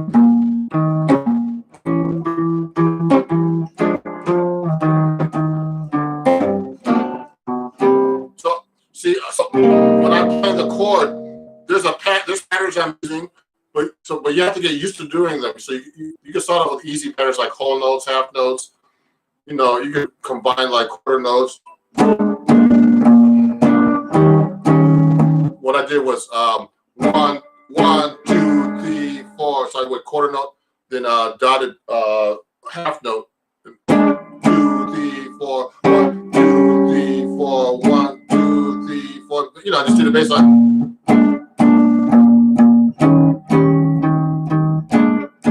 See, I'm only using my pick right now. But I think it's better to combine your picking and and your fingers, hybrid picking, or just use all fingers.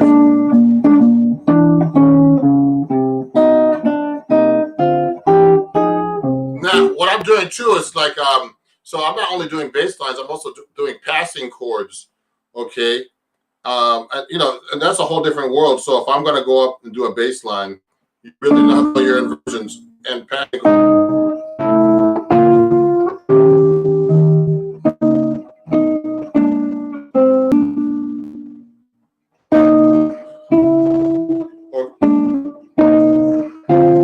Or going chromatic. I'm doing like a passing chord within the chord itself, then getting to the next chord. What you call it? This is like the same exact chord approaching the next chord. I use all kinds of voicings. So Jake is asking if I use drop two mostly. It depends. They're faster to play drop two voicings, but there's other combinations you actually can do that are not drop two. You could use fourths. So I can go.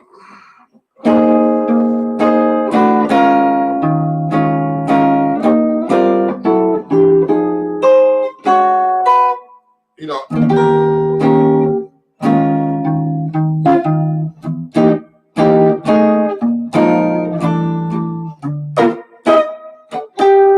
You know what? I mean, I could use seconds. The thing is, it's hard to do those bass lines.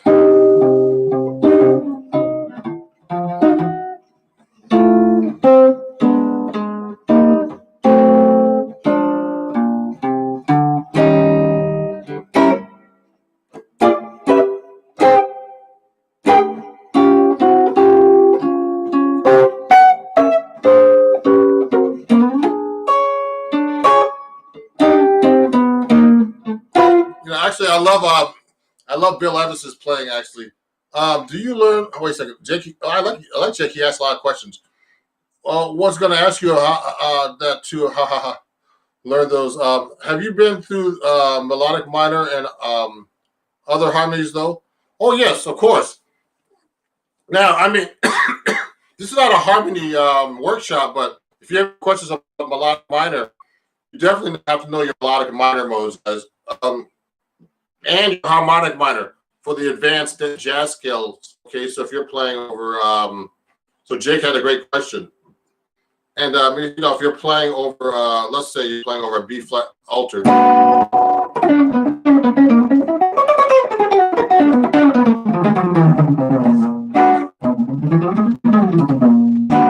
got to be able to play I'm playing the B altered scale, which is actually B melodic minor.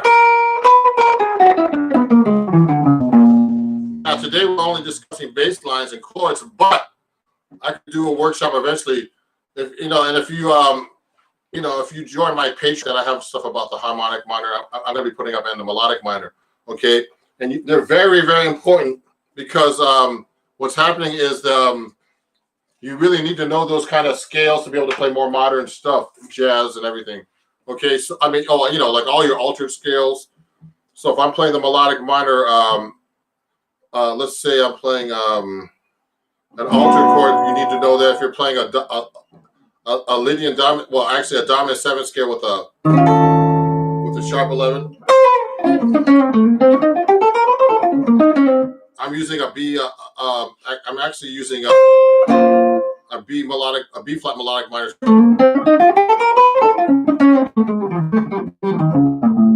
Okay, etc. Hold on.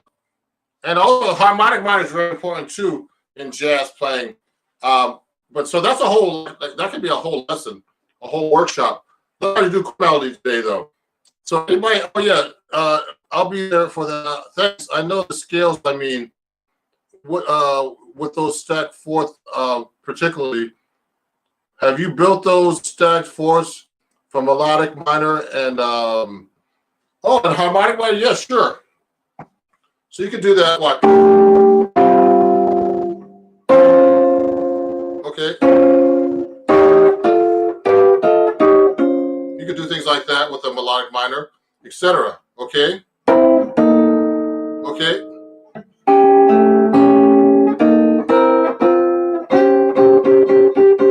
Okay. So yes, I've worked on those too. Now the stacked fourths, you should be able to know in all modes actually. Okay. And those are not important right now, though. As important as being able to play in general. Okay, those are more modern concepts, and for some people that could be too much actually. Here's the thing now. Here's another thing that we can work on now. So chord melody. So how do you do this? So people does anybody have any questions about chord melody? Because that's really important. Now with chord melody, let's take a song. I was actually doing a video Cherokee. So if you play a song like Cherokee, first when you're doing chord melody, you should be able to play. I actually worked on this with my student Reggie. Okay, Reggie Hagee, who sent a message earlier. Now I'm using basic voicings for everybody right now, but you could actually do anything you want once you start getting to a certain level of comping and playing.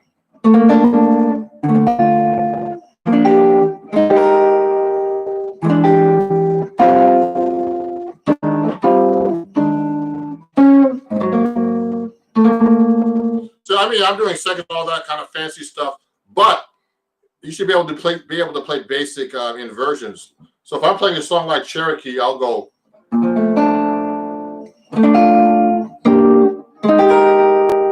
I'm playing very basic inversions about this on this. Okay, just so you guys get used. Can I actually see what I'm doing?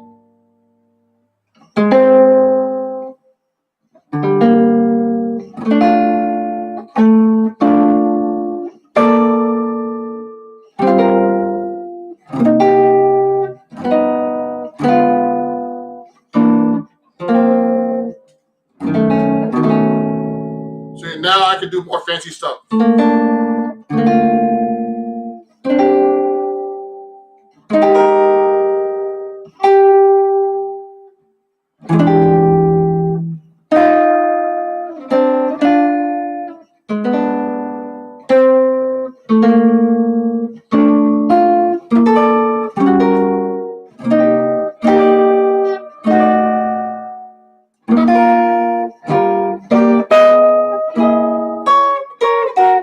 So the most important thing about chord melody, let me see, there's some more messages here. Most important thing about chord melody is knowing your chord scale relationship.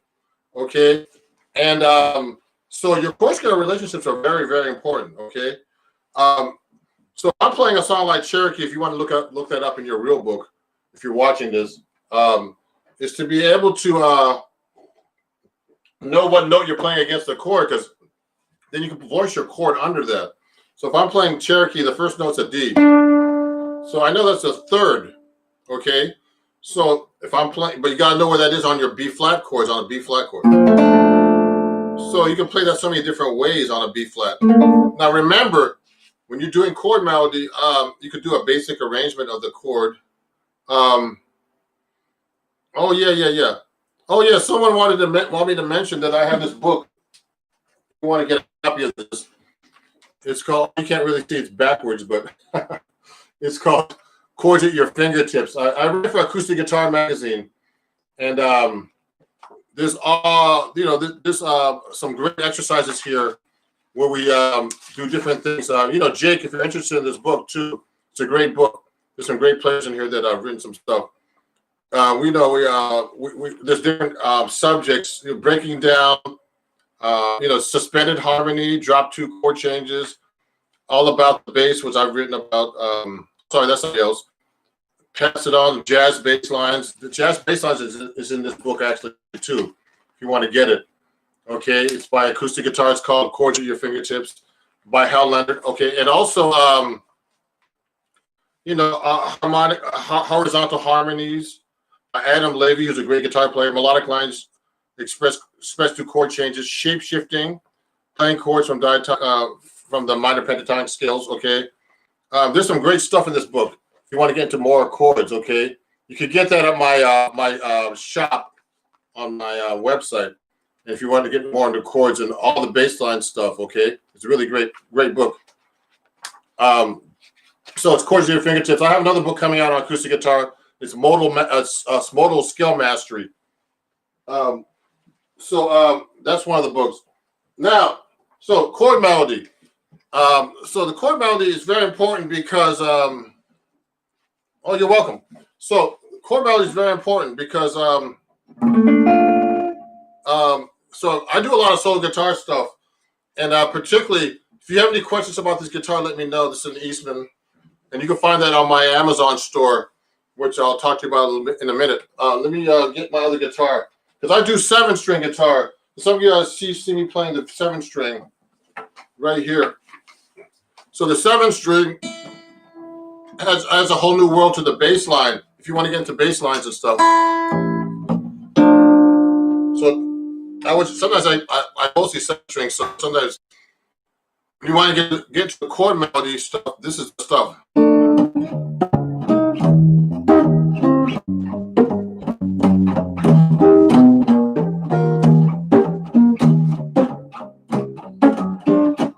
I'm doing stuff like that, okay?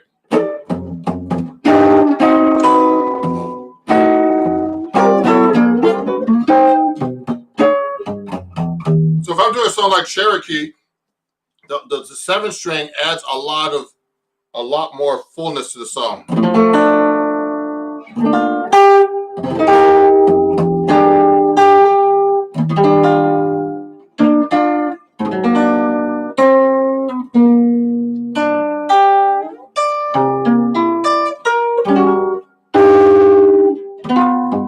So you can't do that on play that high on a 6-string and get those notes.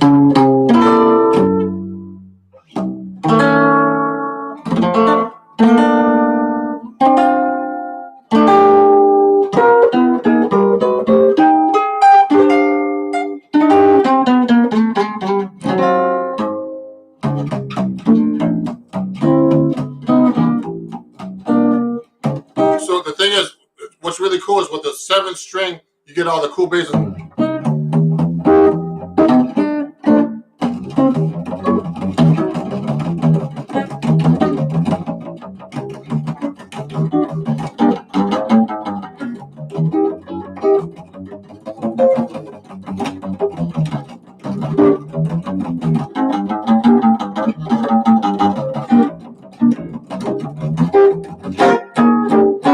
So the 7-string, it's a low A. So Jake, that's a low A string.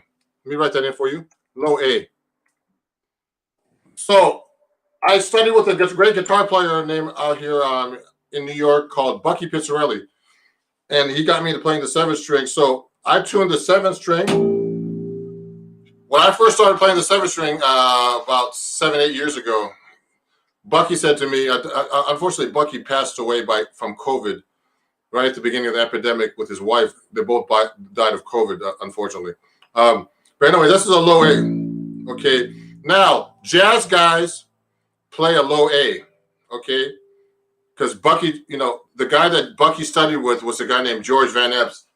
Now, Jake was asking about these fancy chords that This is the guy who wrote all these great books. Van Epps, he was the monster of the chords. And Bucky was all into these harmonic mechanisms for the guitar. So George Van Epps is the guy, if you want to get into your chords, guys.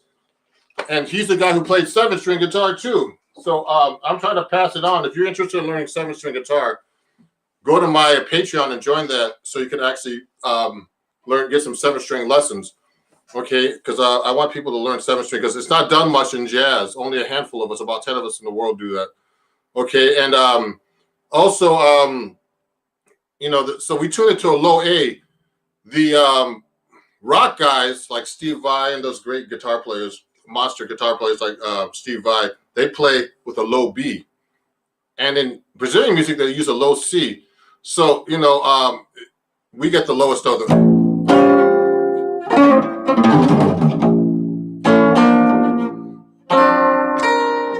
You get some really cool sounds with the low A.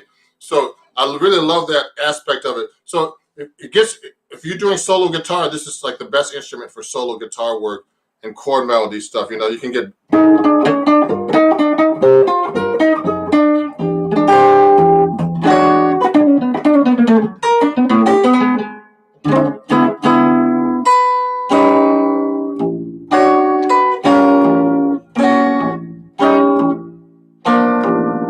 It's really great sound. So if you want to get to 7-string, let me know. And I teach 7-string guitar too. And wow. What is that? B flat? So geez. B flat, Okay. It's really a great sound.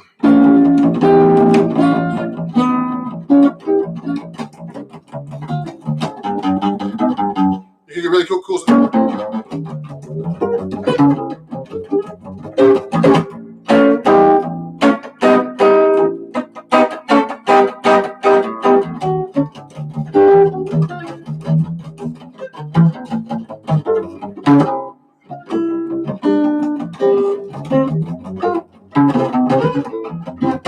So you get really cool sounds with this thing. Yeah. So that means jazz needs to be a low A. Yes. So believe me or not, the low A is what Buck Pizzarelli and George Van Epps, Howard Alden, Ron Este, all the great 7-string guitar players use, including myself. And that's it's a great sound, man. And check out George Van Epps if you never checked him out. That guy was a monster. You talk about like lines and chords and all that stuff, everything. He was a monster. Check out Bucky too. He was the master. I died in '94. So anybody have any questions about chord melody?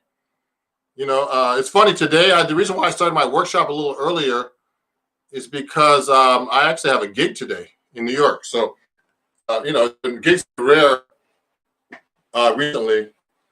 So I've been doing a lot of stuff online with my Instagram. And please send me some more questions. Okay, so that's a 7-string if you want to get into that. Let's get back into chord melody. So if you're learning chord melody and you have any questions, please let me know because chord melody is a whole different world than improvisation, chord voice, and bass line. So you should be able to do different kinds of, you should really know all your chord voicings, of course, your drop twos, inversions, everything. And then you can get to more, fancy voicings and scales, okay? Like seconds, fourths, different kinds of tonal patterns and stuff like that. But the most important thing is when you're doing a chord melody arrangement is to hear the melody. Now, you could do all kinds of stuff with the arrangement. So if I'm doing a song like I did a minute ago, Cherokee, okay, you don't have to play like the basic harmony. You can go.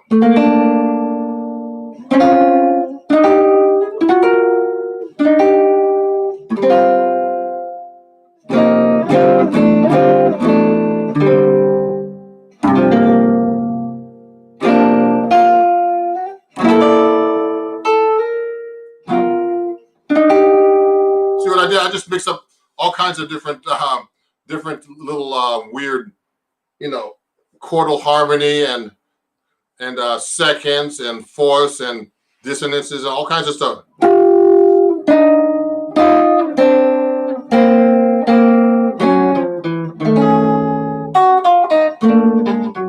You do inner lines like that. That's a great thing to do when you're doing chords. You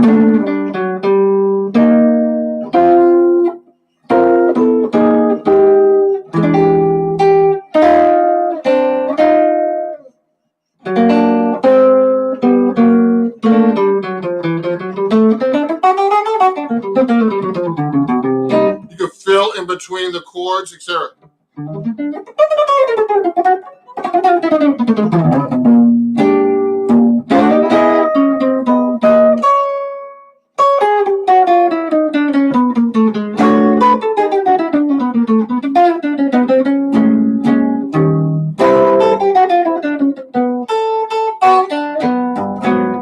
You could do little things like reharmonizations like that.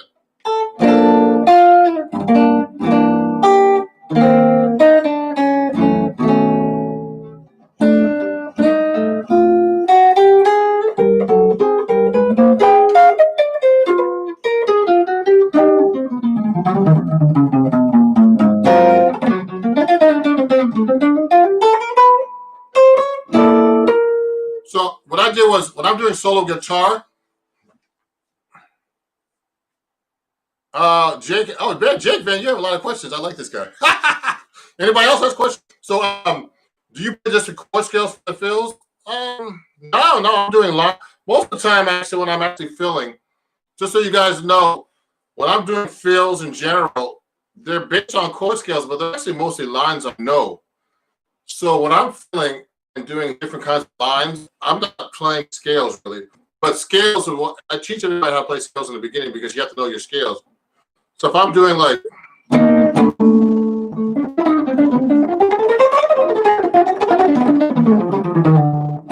those are lines, they're not scales really, because I'm playing. Scales are based on lines. So no, lines are based on scales. Excuse me. So what I did, in the beginning, I used to play my scales a lot, but scales are just sound like scales. I'm actually playing a combination of lines, which are bebop, passing tones, reharmonizations. So when I'm doing like a solo guitar kind of, when I'm doing solo guitar chord melody, you don't have to just play the chord melody. You can do fills, things like that. One guy I studied with, just in case you know, when I was in college years ago, I took a workshop with this guy named, you might have heard of him, named Joe Pass. Joe Pass, man, was a monster for that stuff.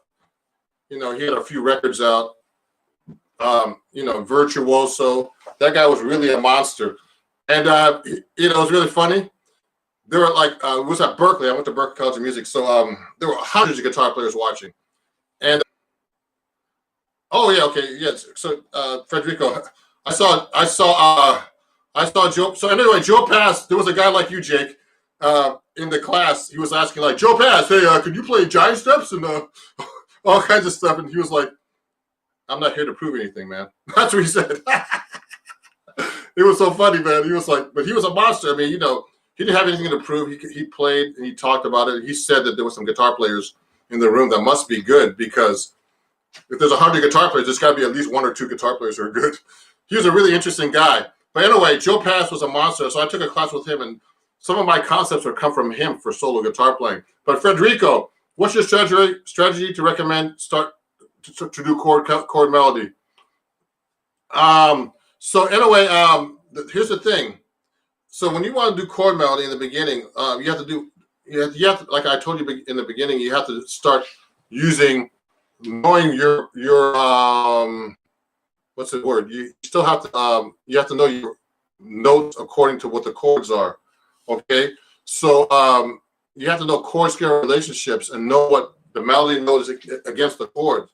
So when I was doing Cherokee, or any song that you look in the real book, or any song that you're learning, you have to know that what the note you're playing against the chord is. Playing Cherokee, I know that D is the third of the B flat, but you have to know where the third is on the chord, so you have to know your inversion. Okay, that's the third. Then it goes to the fifth, and it goes to the sixth. actually written in the book with the sharp 5. So on the F minor, I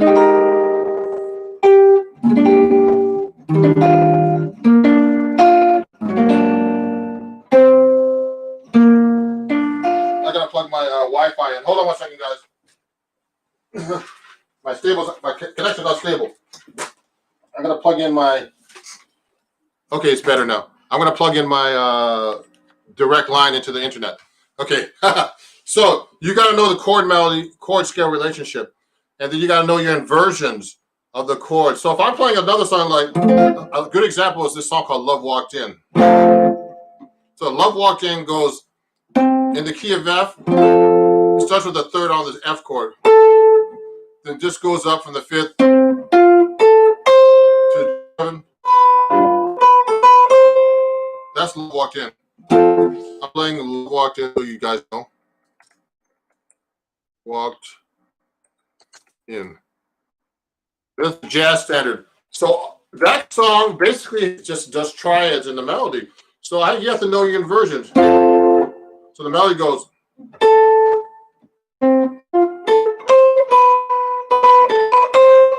Goes like that.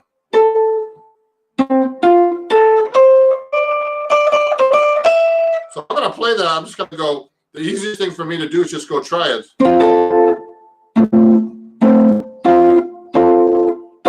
See what I did? Then I'll use 6. I like using 6. Then do a 7. See what I did? Now I can do that. Those inversions here too.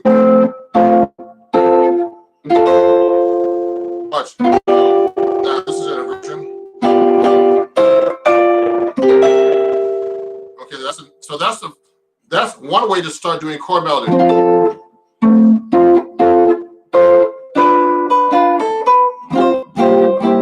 See what I did?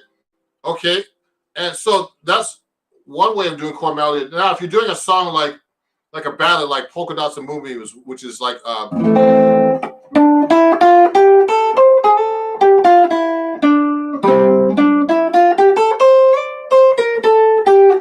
so that melody is it's a ballad, okay, and that melody plays a scale through the chords. So you could actually use chord scales or thirds. I like using thirds to start out. See what I did? I just did thirds there. You could do 6. 6 is another easy way to play chord melody. This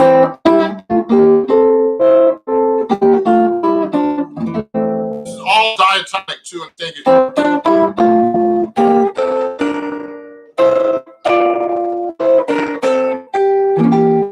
That's a good way to start the chord melody stuff, okay?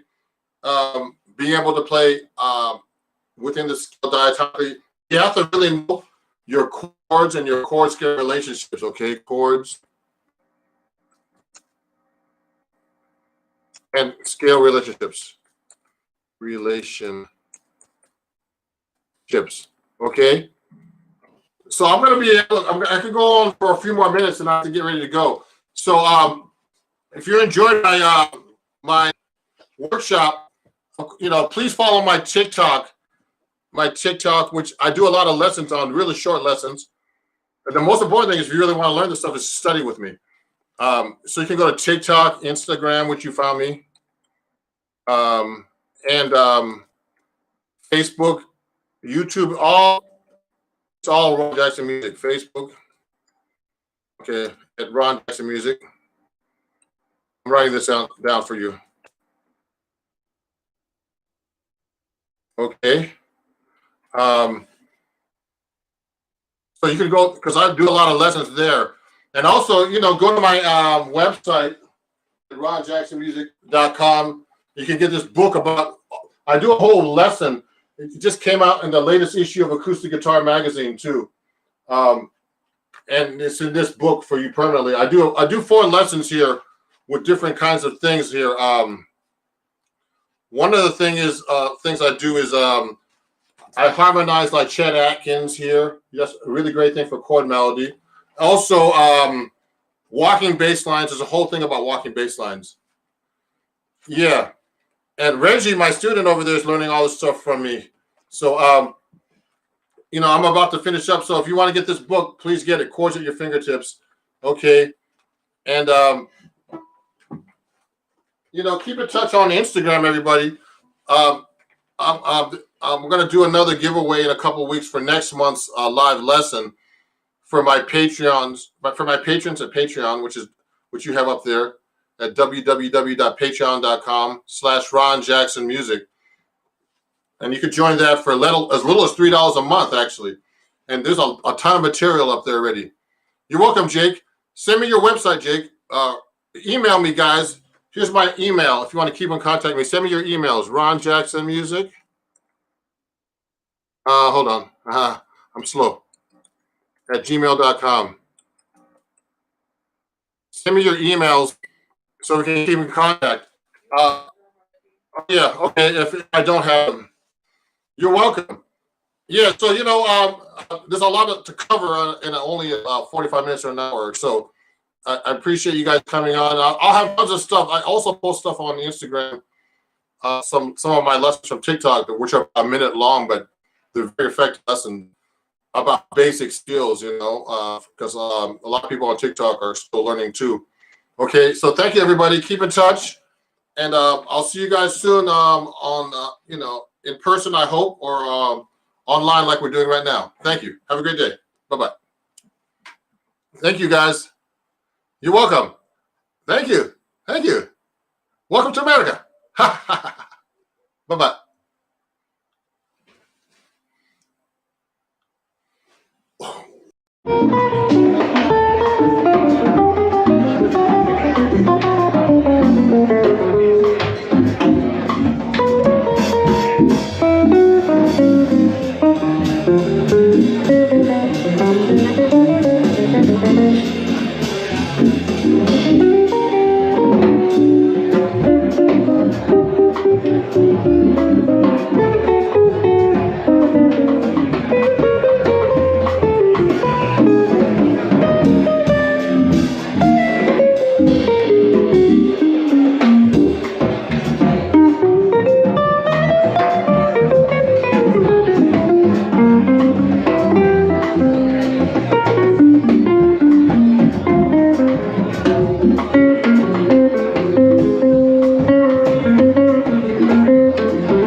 everybody.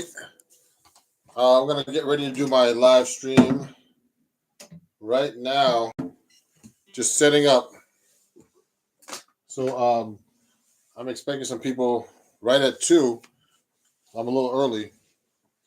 Trying to get this camera set up the right way, but I have to get the software.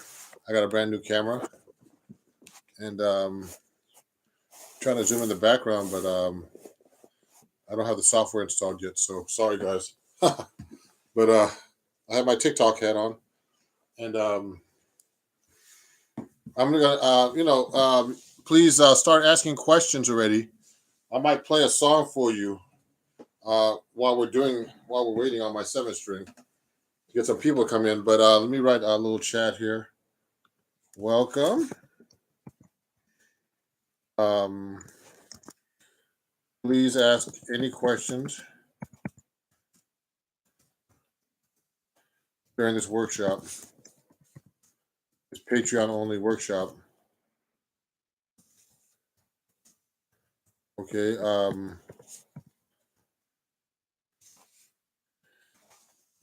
If you haven't done so yet, okay. I'm gonna play something for now and get going here. Let me see if I can do this song. I haven't done it in a while.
Okay, everybody. I'm just making sure when people come in here.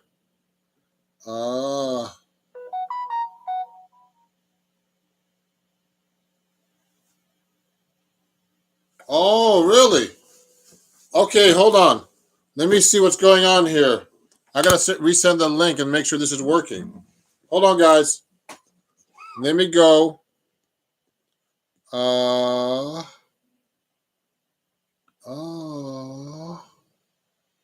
Manage. Hold on. I'm gonna go live. There's something wrong here.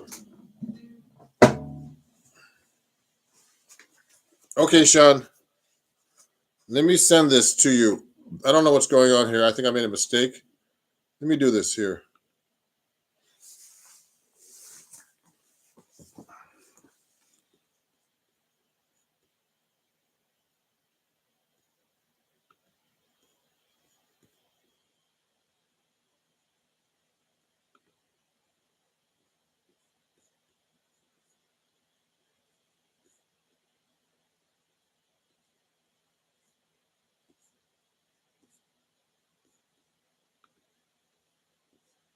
Hold on here. Did I make a mistake? Let me see if there's a mistake here. I'm gonna have to go live again. Hold on. That's why there's no one here.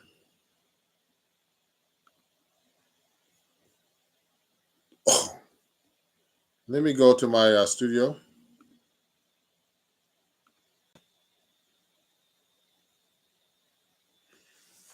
Okay, I made a little mistake. Let me see what's going on here.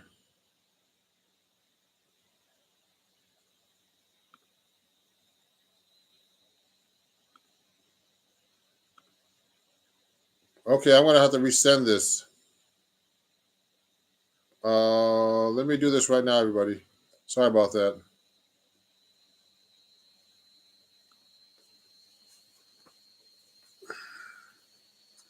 Okay, here.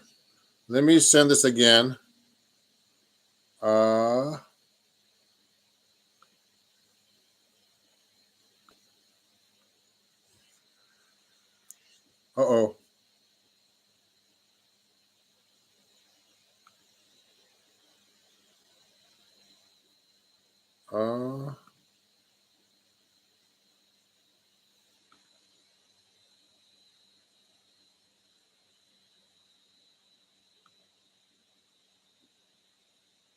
Let me send this again, guys.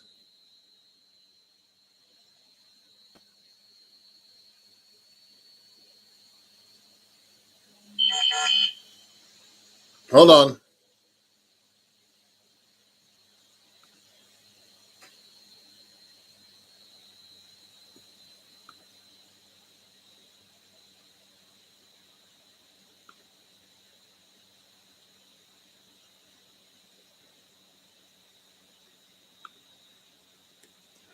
Here's the correct link. Oh, correct link.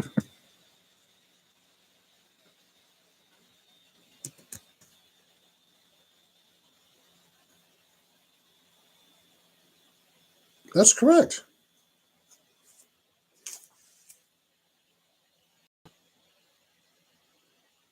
Really? Hold on.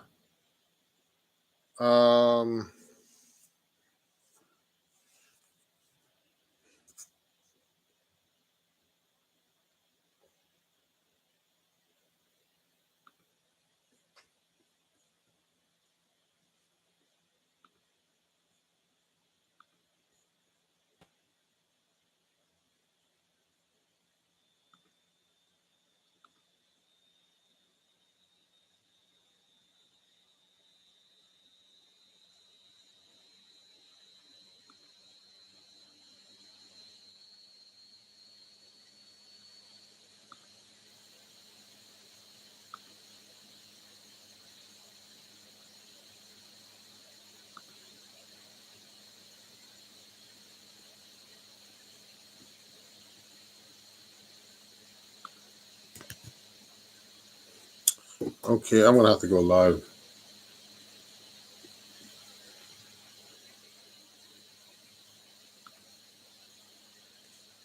Let me come over.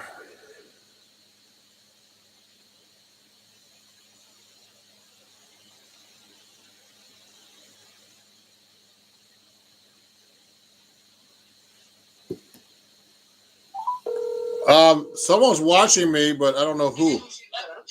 I don't know why, but the link is not working. Can you do me a favor? Could you just text people on Patreon real quick. I'm gonna go live from my YouTube channel, like public, because I don't know why people aren't. The link I shared the link. It's the right link, but it's not. Doesn't seem to be. People can't seem to see it. Did you make it unlisted? Yes, it's unlisted. Okay. All right. I don't know why either. All right. You gotta text me the link. Did you do that? No. I'm just gonna go live. I'm just gonna go live. You're gonna go live publicly. Yeah, from YouTube. Okay, I gotta email these two guys right now. Bye bye. Okay. All right. Bye. Bye.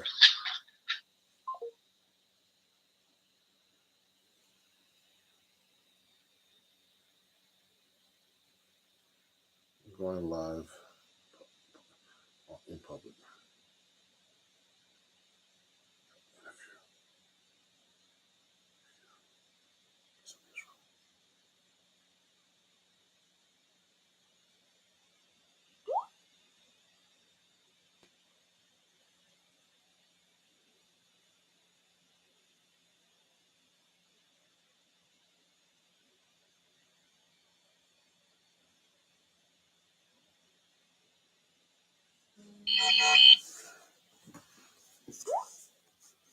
There's something wrong here. I gotta end this. So let me do this right now.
Great, thanks. Hey everybody, it's Ron Jackson, and we're going live. We are going live.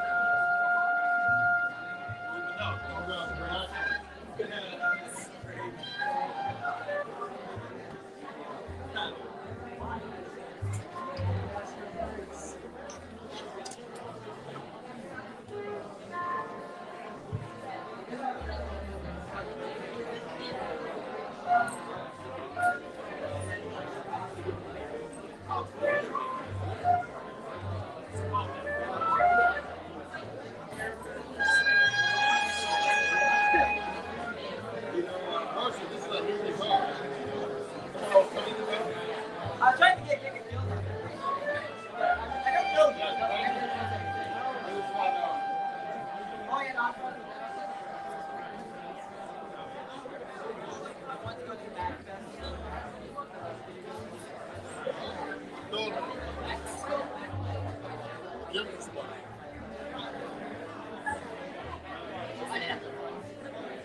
So can you make sure the camera's pointed the right way?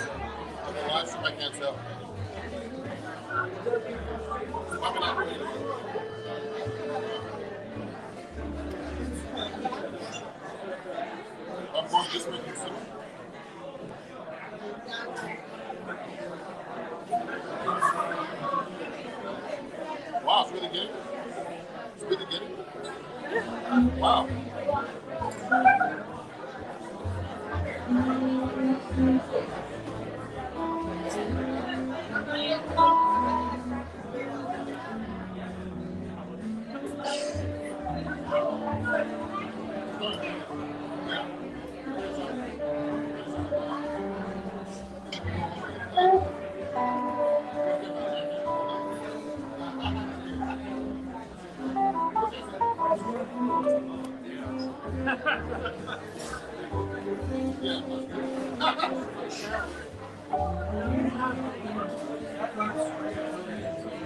Hey. Yeah, it's a low A. Yeah, it's play guitar. So in rock they choose a little B, but in jazz they choose a low A. You heard of a guy named George Van Evers? He was a 7th Street jazz guitarist. He was the godfather of the modern 7th Street jazz guitar. He did it so low A. And my guitar teacher was one of the pictures of it. 7th Street jazz guitar. He took a low A. When I started playing, I took a low B.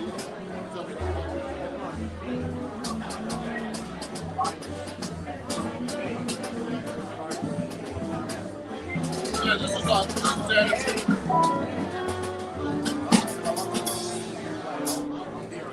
Yeah, it's a low A.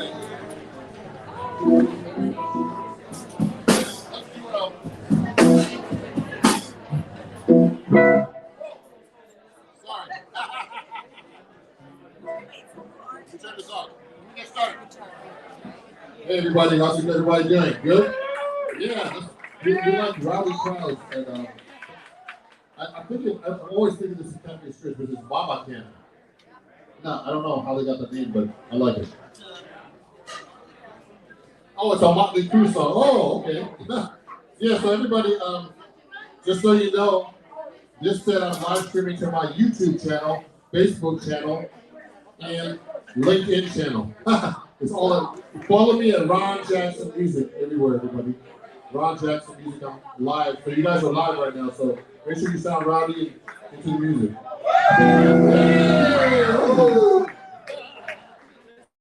We're gonna do a song right now called Lovey Dovey. Don't ask me what that means, we're gonna play that song. Here we go. Michelle? GoPro? Sorry.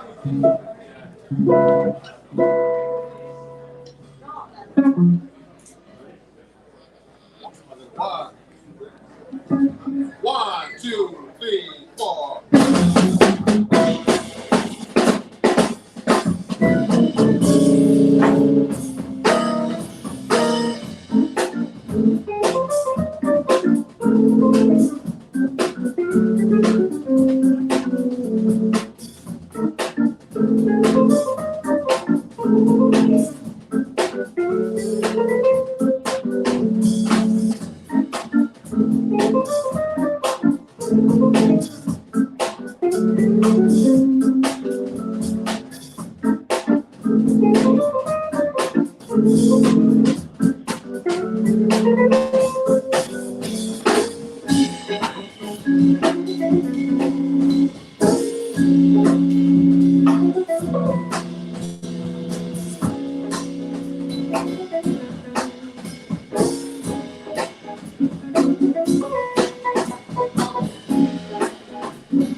Thank you, Jose. Thank you.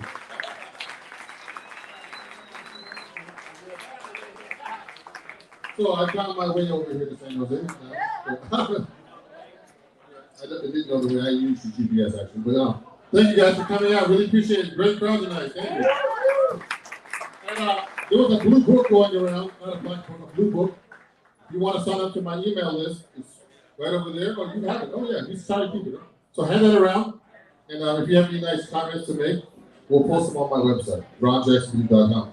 Again, let's give a big hand for these wonderful musicians. Mr. Brian Hall on Hammond organ. We're going to play Brian's song after this one.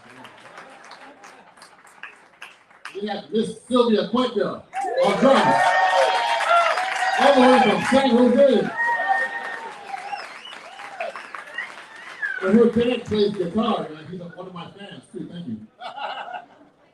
Yeah, he's 90 now. I heard. That's amazing, man.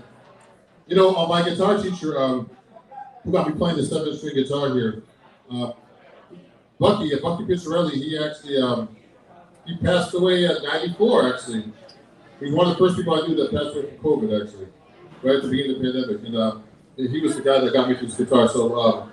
Maybe I'll bring it down and play a song for you. I don't know if you have that song, guys, called This Is the Fun. You have that? So this is a song I dedicated to Bucky. This is the song that got me to playing 7-string guitar. Again, if you like me here too, you can pick up one of my vinyls. This is the most popular item that I sell, actually. The vinyl has made a comeback. So give vinyl a big hand, yeah. So this is on this album, among other songs that we're playing tonight. So this is called This Is Fine.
Thank you, everybody. I'm gonna bring it up a little bit to get a little funky for you. Uh-oh.